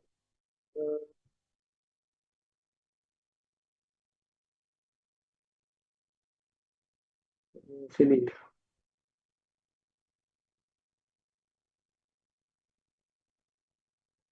Oke, kita masuk clean code arsitektur. Nah, clean code arsitektur. Oh, ini ada lagi. Komponen decoupling. Jadi itu masuk komponen decoupling. Jadi komponen decoupling ini ya, jadi cyclic dependence principle. Jadi problemnya adalah ada A bergantung pada B, B pada C, C bergantung pada A. Ya itu nggak di ini problem. Jadi kalau di secara ini sudah menyalahi. Jadi dia harus decouple. Decouple itu dipisahkan. Jadi ini dinamakan the cause of morning after syndrome. Jadi solusinya harus komponen dependency structure should be from direct active graph. Jadi dia harus dipisahkan ya. Jadi dependensi A dan B dan C tidak bisa kembali lagi ke A.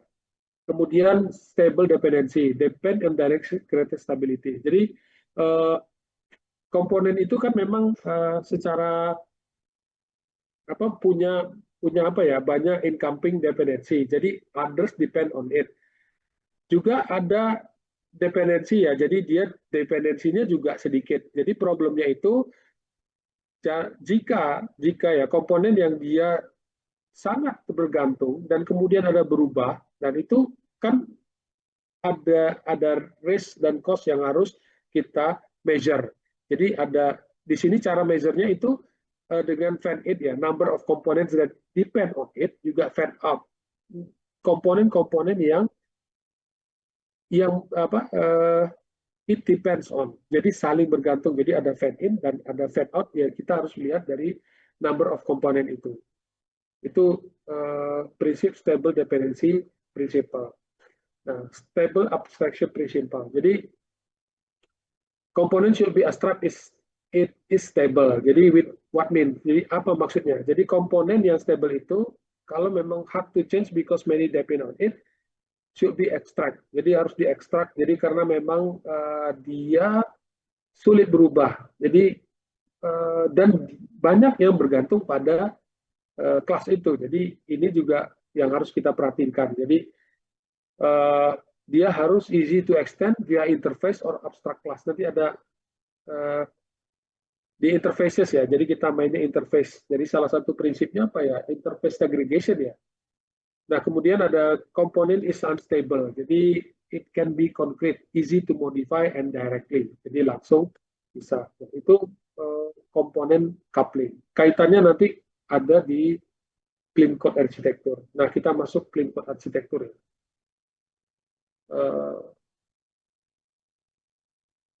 Nah, ini key principle-nya. Key principle-nya itu dependency rule, separation of concern, test stability, independency of agency. Nah ini yang akan kita bahas tentang clean code arsitektur. Jadi kita sudah sampai di mana part 1, 2, 3 dan kita lihat konteksnya apa, background-nya apa, dan mengapa kita perlu mengetahui clean code arsitektur. Sekarang kita bahas clean code arsitektur itu how atau what. Jadi what and how. Jadi bagaimana dia bekerja dan dia bagaimana how it works ya. Jadi bagaimana konsepnya. Jadi bagaimana konsepnya kita akan bahas. Jadi ini ada layer di mana clean code itu ada entity, ada use case, ada controller dan ada web. Jadi Uncle Bob membaginya 4 ya. Oke. Nah, dependency rule, jadi dependency rule ini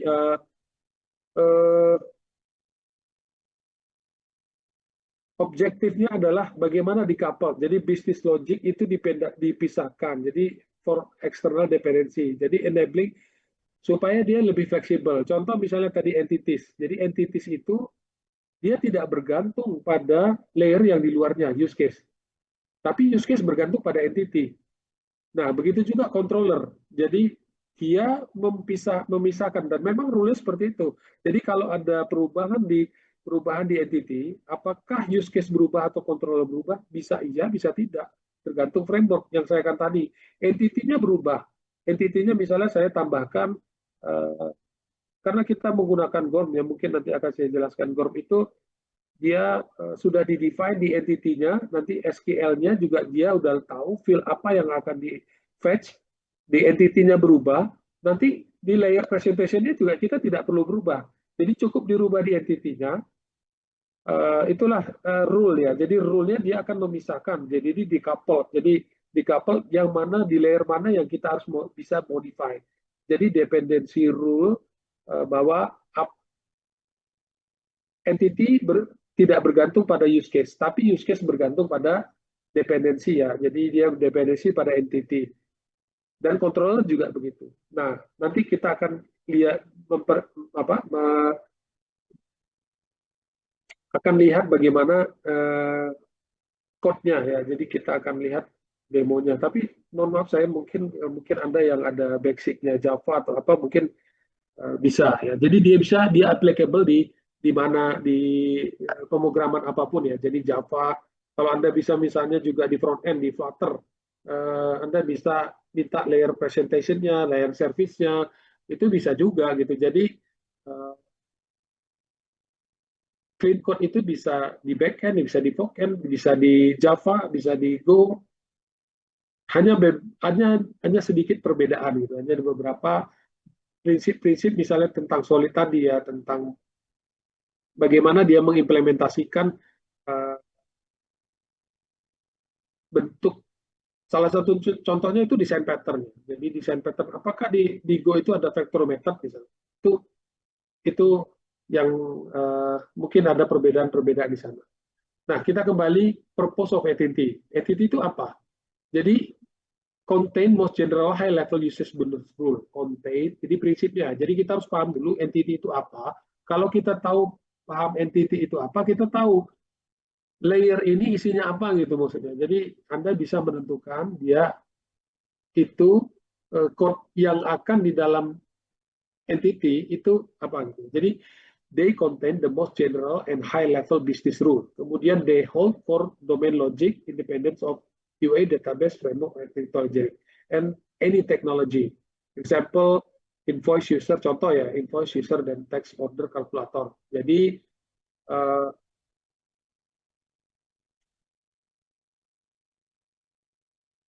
kemudian dia resist to change. Saya contohkan tadi. Dia kalau they should not change when kalau di depan itu berubah atau di layer presentation-nya berubah, ada perubahan di use case, ada perubahan bisa iya bisa tidak gitu. Karena tadi setelah saya cek bisa nggak entity itu berubah? Ya bisa dikatakan iya bisa. Perlu perubahan dan tidak perlu berubah juga bisa iya dan bisa tidak. Sehingga they should not change when. Jadi makanya ketika jadi ada rule-nya, jadi resilient to change itu page navigation misalnya salah satu contohnya.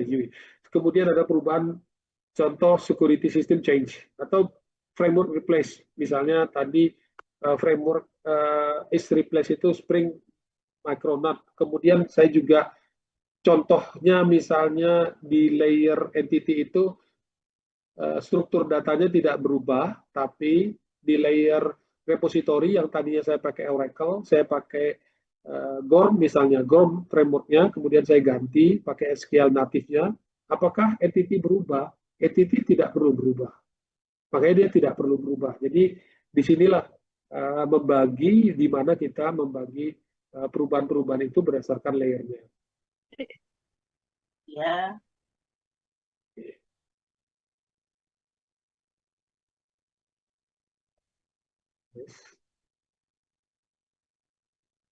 Kemudian unaffected by application operation. Jadi dia tidak berdampak kalau dia ya entity should not depend on application specific operation.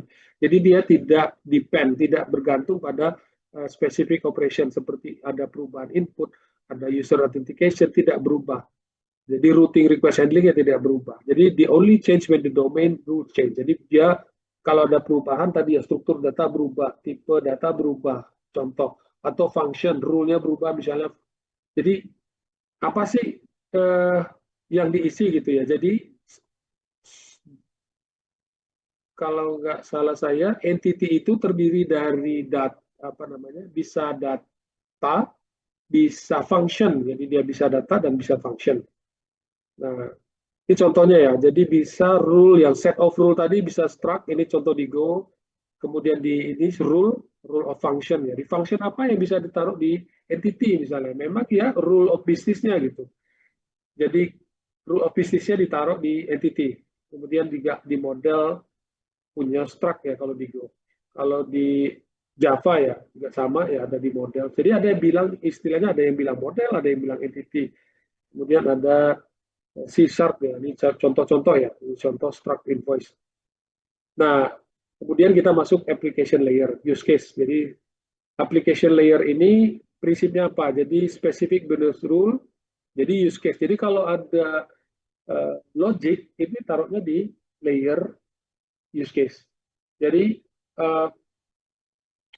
dia itu this use case orchestrate the flow of data. Jadi mengorkestrasikan flow of data. Jadi controller menerima, kemudian orchestrate. Dia bisa mengorchestrate ini kemana. Misalnya saya menggunakan use case, dia CRUD.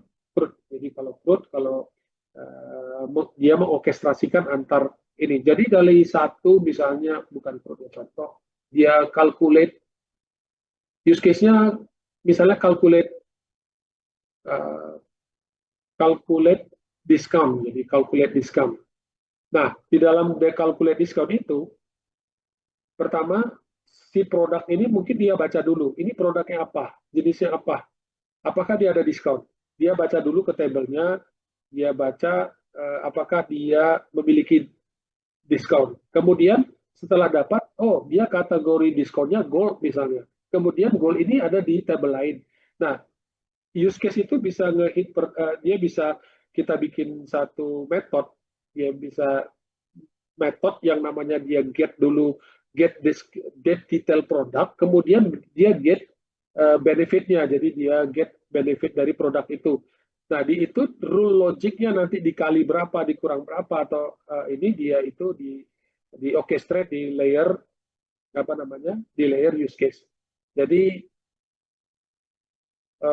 di mana kalau Uncle Bob itu naruh logic itu di layer use case. Kemudian we do not expect changes in the layer affect entity. Jadi dia tidak changes in the layer affect dari entity. Jadi entity berubah, apakah di use case bisa berubah? Bisa. Jadi kalau ada entity berubah, ketika kita ada nggak kasus di mana kita tidak bisa berubah juga di layer use case? Jadi jawabannya bisa iya, bisa juga tidak perlu perubahan ketika ada entities. Tadi kan rule-nya adalah use case itu bergantung pada entity. Jadi ada dependensi dia ke entity. Nah, itu sebabnya jadi mengapa yang berikutnya, expect the changes to operation will affect the cost usage. Therefore, the software is in this layer. Jadi ketika ada perubahan, yang perubahan logik itu kita hanya melakukannya di level layer use case. Nanti kita akan kasih ininya ya, contoh. Nah, ini ada struct invoice. Nah, ini contoh penggalan kode di mana ada struct, jadi voice use case, di mana pay invoice cases itu dia baca invoice repository, dia baca ke repository. Kemudian di sini mungkin Anda lihat ada new ya, ada new. Nah, new itu istilahnya apa ya? Kalau Anda pakai JetBrains, ya kalau Anda bikin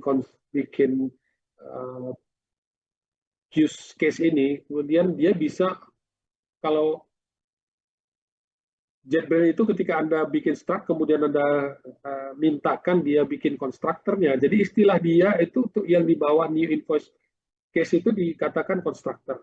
Nah, yang di bawah itu struct method. Dia katakan struct method implementasi. Nah, ada perbedaan kalau Anda bikin interface. Jadi kalau Anda bikin interface, nanti ada interface ya, interface segregation yang ada di Solid itu. Juga ada di sini juga ada interface nanti. Nah, terkadang apa namanya voice invoice ini kan mengembalikan returnnya struct. Ada juga yang mengembalikan interface. Jadi dia mengembalikan interface-nya. Jadi, tapi saya contohnya ini tentang dia mengembalikan interface ya. Dia mengembalikan struct. Kemudian basket use case. Nah, ini contoh Java sama ya. Jadi dia ada repo dari use case, repositorinya sama modelnya. Kira-kira dia dari use case ini akan membaca ke repository, membaca invoice. Jadi mungkin get by ID-nya. Di sini saya bikin contoh get by ID. Oke, ini contoh C++. Kemudian interface adapters. Jadi interface adapter. What is interface adapter? Jadi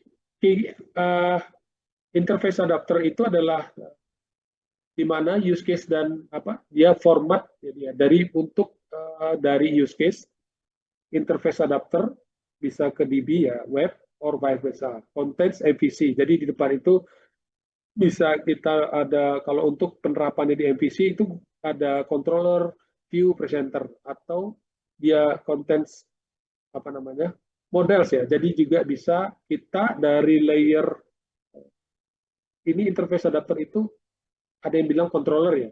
Jadi dia data structure bisa di-pass between layer. Jadi layernya di-pass ke use case. Nah, all SQL logic stay here, do not is entities convert. Nah, ini internal model. Nah, ini contohnya ya. Jadi use case, handlernya. Jadi handler kita manggil use case yang namanya get by ID, kemudian dia use case-nya get user by ID. Ada contoh Java, C#, kemudian framework and drivers. Nah, framework and drivers ini contohnya layer di repository ya. Jadi dia compose tools database, jadi dia outmost layer generally compose the framework tools such as database. Jadi di sini mungkin saya akan berikan contoh, dia baca ke database, jadi dia akan membaca, kemudian dia pakai di sini contohnya pakai native ya, jadi pakai native select. Kalau GORM dia beda, jadi kalau GORM saya pakai pilihan misalnya pakai GORM, nah itu nggak ada selectnya, jadi berbeda ya. Ini layer repository. Ini contoh ada penggalan code Java, nanti bisa dilihat Java. Nah, kira-kira gitu. Nah, kalau saya lihatkan nah ini saya coba ini ya. Jadi ini ada contoh. Mungkin Anda juga nanti bisa ditanyakan tentang ini bisa dikatakan dependency injection. Nah, ini di sini dia mengkonstruk satu memori, jadi dikonstruk memory constructor, tapi saya akan kembali dulu deh. Ada repository, ada use case, ada controller. Jadi dia sudah dibagi, jadi berdasarkan rule yang dibikin oleh Uncle Bob tadi, saya coba mengimplementasikan prinsip dan rule tadi di contoh satu table ya. Saya bikin satu table yang namanya tabelnya ini ya. Jadi tabel kategoris. Jadi ada contohnya ada product name dan discount. Nah, ini dari layer controller, dia tidak di layer controller hanya menerima permintaan dari request kita, kemudian dia di sini yang dimaksud adalah layer presentation tadi ya. Jadi punya metode yang namanya saya ingin mengambil data di jadi seluruh data yang ada di tabel ini. Nah, kemudian dia memanggil yang namanya use case tadi. Nah, kenapa kita bikin use case? Just in case kalau misalnya tadi kita bukan ambil data, setelah data itu misalnya ketika data itu telah dapat, di use case ini bisa kita tambahkan logic. Misalnya jika datanya kita tambahkan logic, misalnya ketika data itu diketemukan, kategorinya perabot, kita tambahkan apa gitu logiknya. Misalnya ketika perabot, kita kalikan, kita informasikan ke depan juga, mau tambahkan logik, dia punya diskon atau tidak, atau ada diskon atau tidak. Nah, itu bisa kita lakukan di layer use case. Jadi ketika dapat data di fetch, di sini kita bisa tambahkan bagaimana kita menambahkan logik untuk di depan ditambahkan sebuah informasi bahwa dia punya kategori diskon yang sudah dikalkulasi misalnya. Nah, kemudian dia juga dari layer use case kita ke repository, di mana layer repository ini juga hanya kalau saya tadi sampaikan kan menggunakan GORM. Nah, ketika layer controllernya berubah, di entity ini berubah, saya tambahkan satu table atau product name, itu di sini kan ada 3 ya, ada diskon, diskonnya juga ada integer, itu bagaimana bisa kita demokan deh.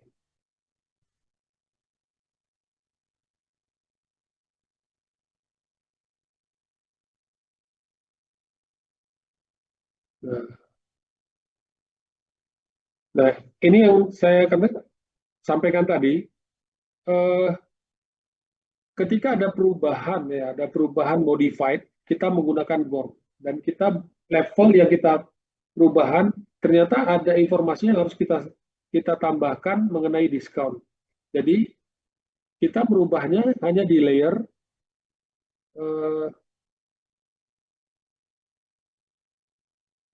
ini gitu. Jadi saya contohkan ini misalnya kita name-nya sebelumnya tidak ada.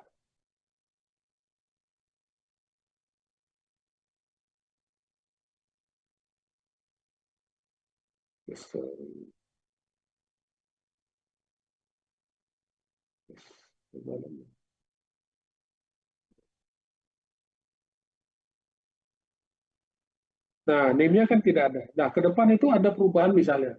Ketika get all product, saya sudah menambahkan satu field yang contohnya saya ini nama aja ya. Nah, name. Jadi name ada produk atau apa gitu. Nah, perubahannya hanya dilakukan di entity.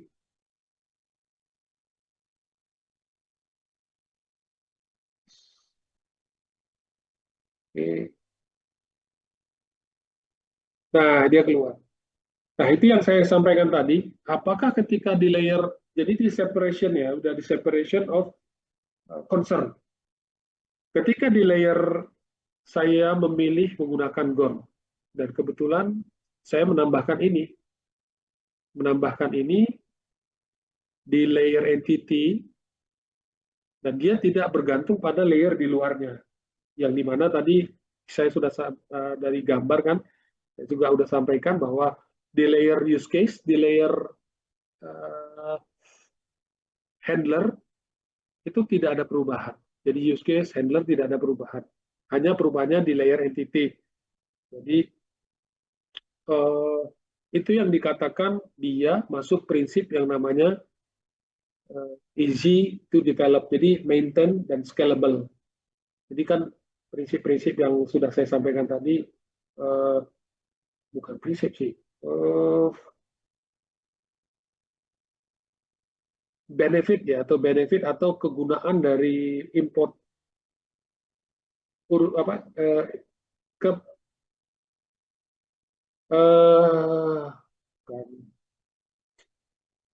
sorry saya kurang tidur seharian dari kemarin belum tidur, jadi agak ini kemarin ada deployment soalnya.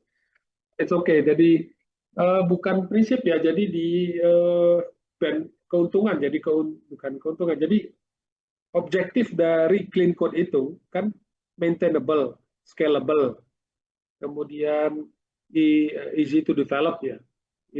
Beberapa hal yang saya sampaikan di presentasi sebelumnya di sini. Kita kembali ke sini. Nah, ini maintainable, testable, flexibility, scalability, reusable, long term. Nah, itu bisa salah satu prinsip yang tadi ya, maintainable dan fleksibel. Jadi fleksibel karena saya menggunakan yang namanya GOM. Jadi ketika tercapai gitu, jadi dengan saya pilihan dependensi, jadi kan menggunakan yang namanya GORM itu bisa objektif tercapai dari sisi flexibility dan maintainability. Oke. Dan bisa di-reuse, jadi function ini bisa di-reuse kalau kita kembangkan lagi, bisa kita reuse function use case ini, misalnya Anda bikin satu lagi get all kategori.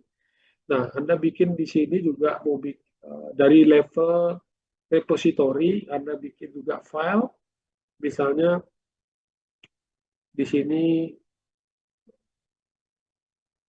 find by ID, find bukan by ID, find discount rule, jadi find discount rule. Nah, ini bisa kita bikin table baru, kita bikin aja, anggap aja ini ada design rule, nah kembalikan design rule. Nah, discount rule itu, jadi yang maksudnya, maksud dari tujuan flexibility, scalability, dan reusability, nah, di level use case juga bisa kita tambah ya. Jadi di sini bisa kita tambah tanpa. Nah, misalnya tadi namanya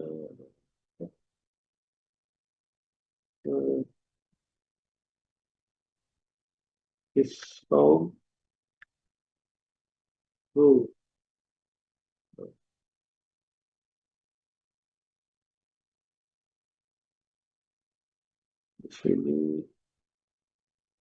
Di sini ada interface-nya. Lupa saya tambah.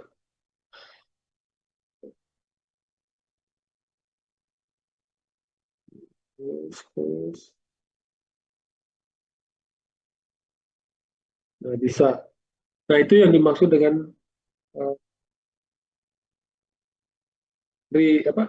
flexibility, scalability, dan bisa di reuse ya, bisa di reuse. Oke. Kemudian testability. Tes. Contoh saya bikin,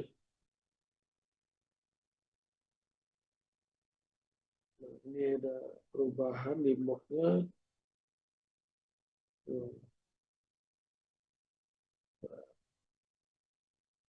Biar jalan dulu ya.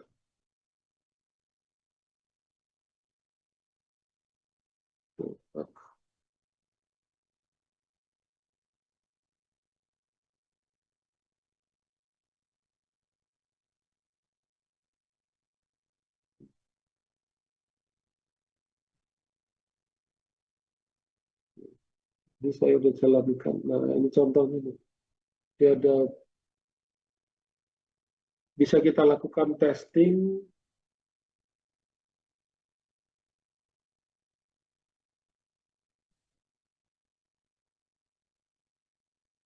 Nah, contoh.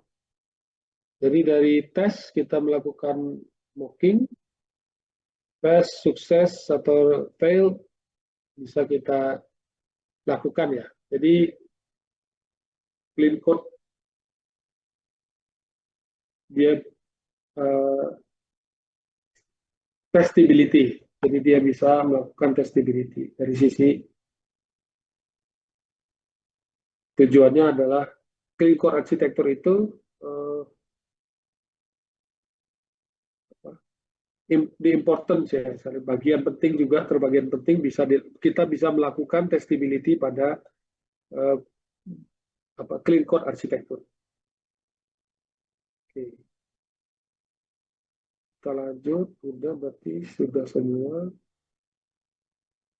Nah, kita masuk ke common challenge ya, common challenge and their solution in clean architecture. Jadi in the real life memang benar, clean code architecture itu kompleks memang, over engineer. In some cases yes, jadi in some cases yes. Jadi makanya tadi tergantung kita bagaimana melihat apa namanya, melihat dari skopnya tadi ya, skopnya. Tapi ada solusinya. Jadi stay principle. Jadi kalau apa namanya, solusinya adalah tadi ya, layer principle and layer abstractionnya only when beneficial in terms of software development. Jadi kadang-kadang memang kita harus memperhatikan dari skopnya. Jadi solusinya bagaimana kita menggunakan clean architecture dari part yang tertentu itu bisa over engineer. Nah, increase initial development time. Yes, challenge-nya increase, jadi menambah waktu untuk development.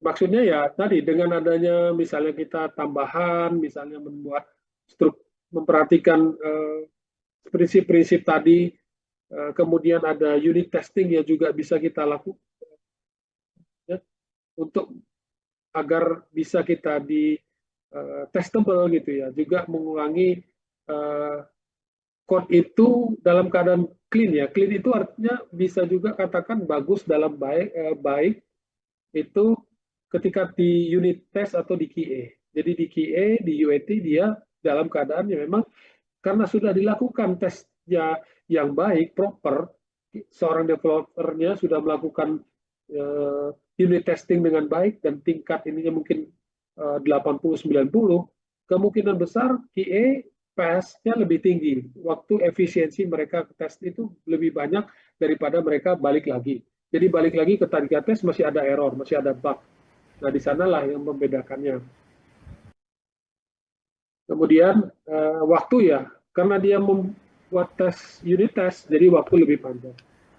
Kemudian adoption by team, jadi tidak semua tim juga bisa mampu mengadopsi clean code. Jadi real life-nya seperti ini ya. Jadi tidak semua memahami ya tim yang tim surrounding kita atau kita bekerja sama dengan developer lain dalam mengembangkan suatu aplikasi itu tidak semua memahami clean code ini. Mungkin kita bikin dalam hal yang sama, code-nya sama. Kita bikin nambah satu, misalnya di code ini ya. Di code ini Anda bikin kategori, yang satu bikin produk. Nah, mungkin ketika dibagi dua, kode itu diserahkan di dua developer. Nah, bisa saja teman kita tidak memahami gitu ya, timnya tidak memahami. Terakhir, testing complexity. Ya iya, testing complexity-nya karena nambah, kompleksitas dari testing nambah. Jadi tadi ya, kita bisa membuat unit testing di layer repository dan kita bisa buat unit testing di layer use case. Jadi kompleksitas dari satu unit testing bisa berbeda. Jadi berbeda satu dengan yang lain.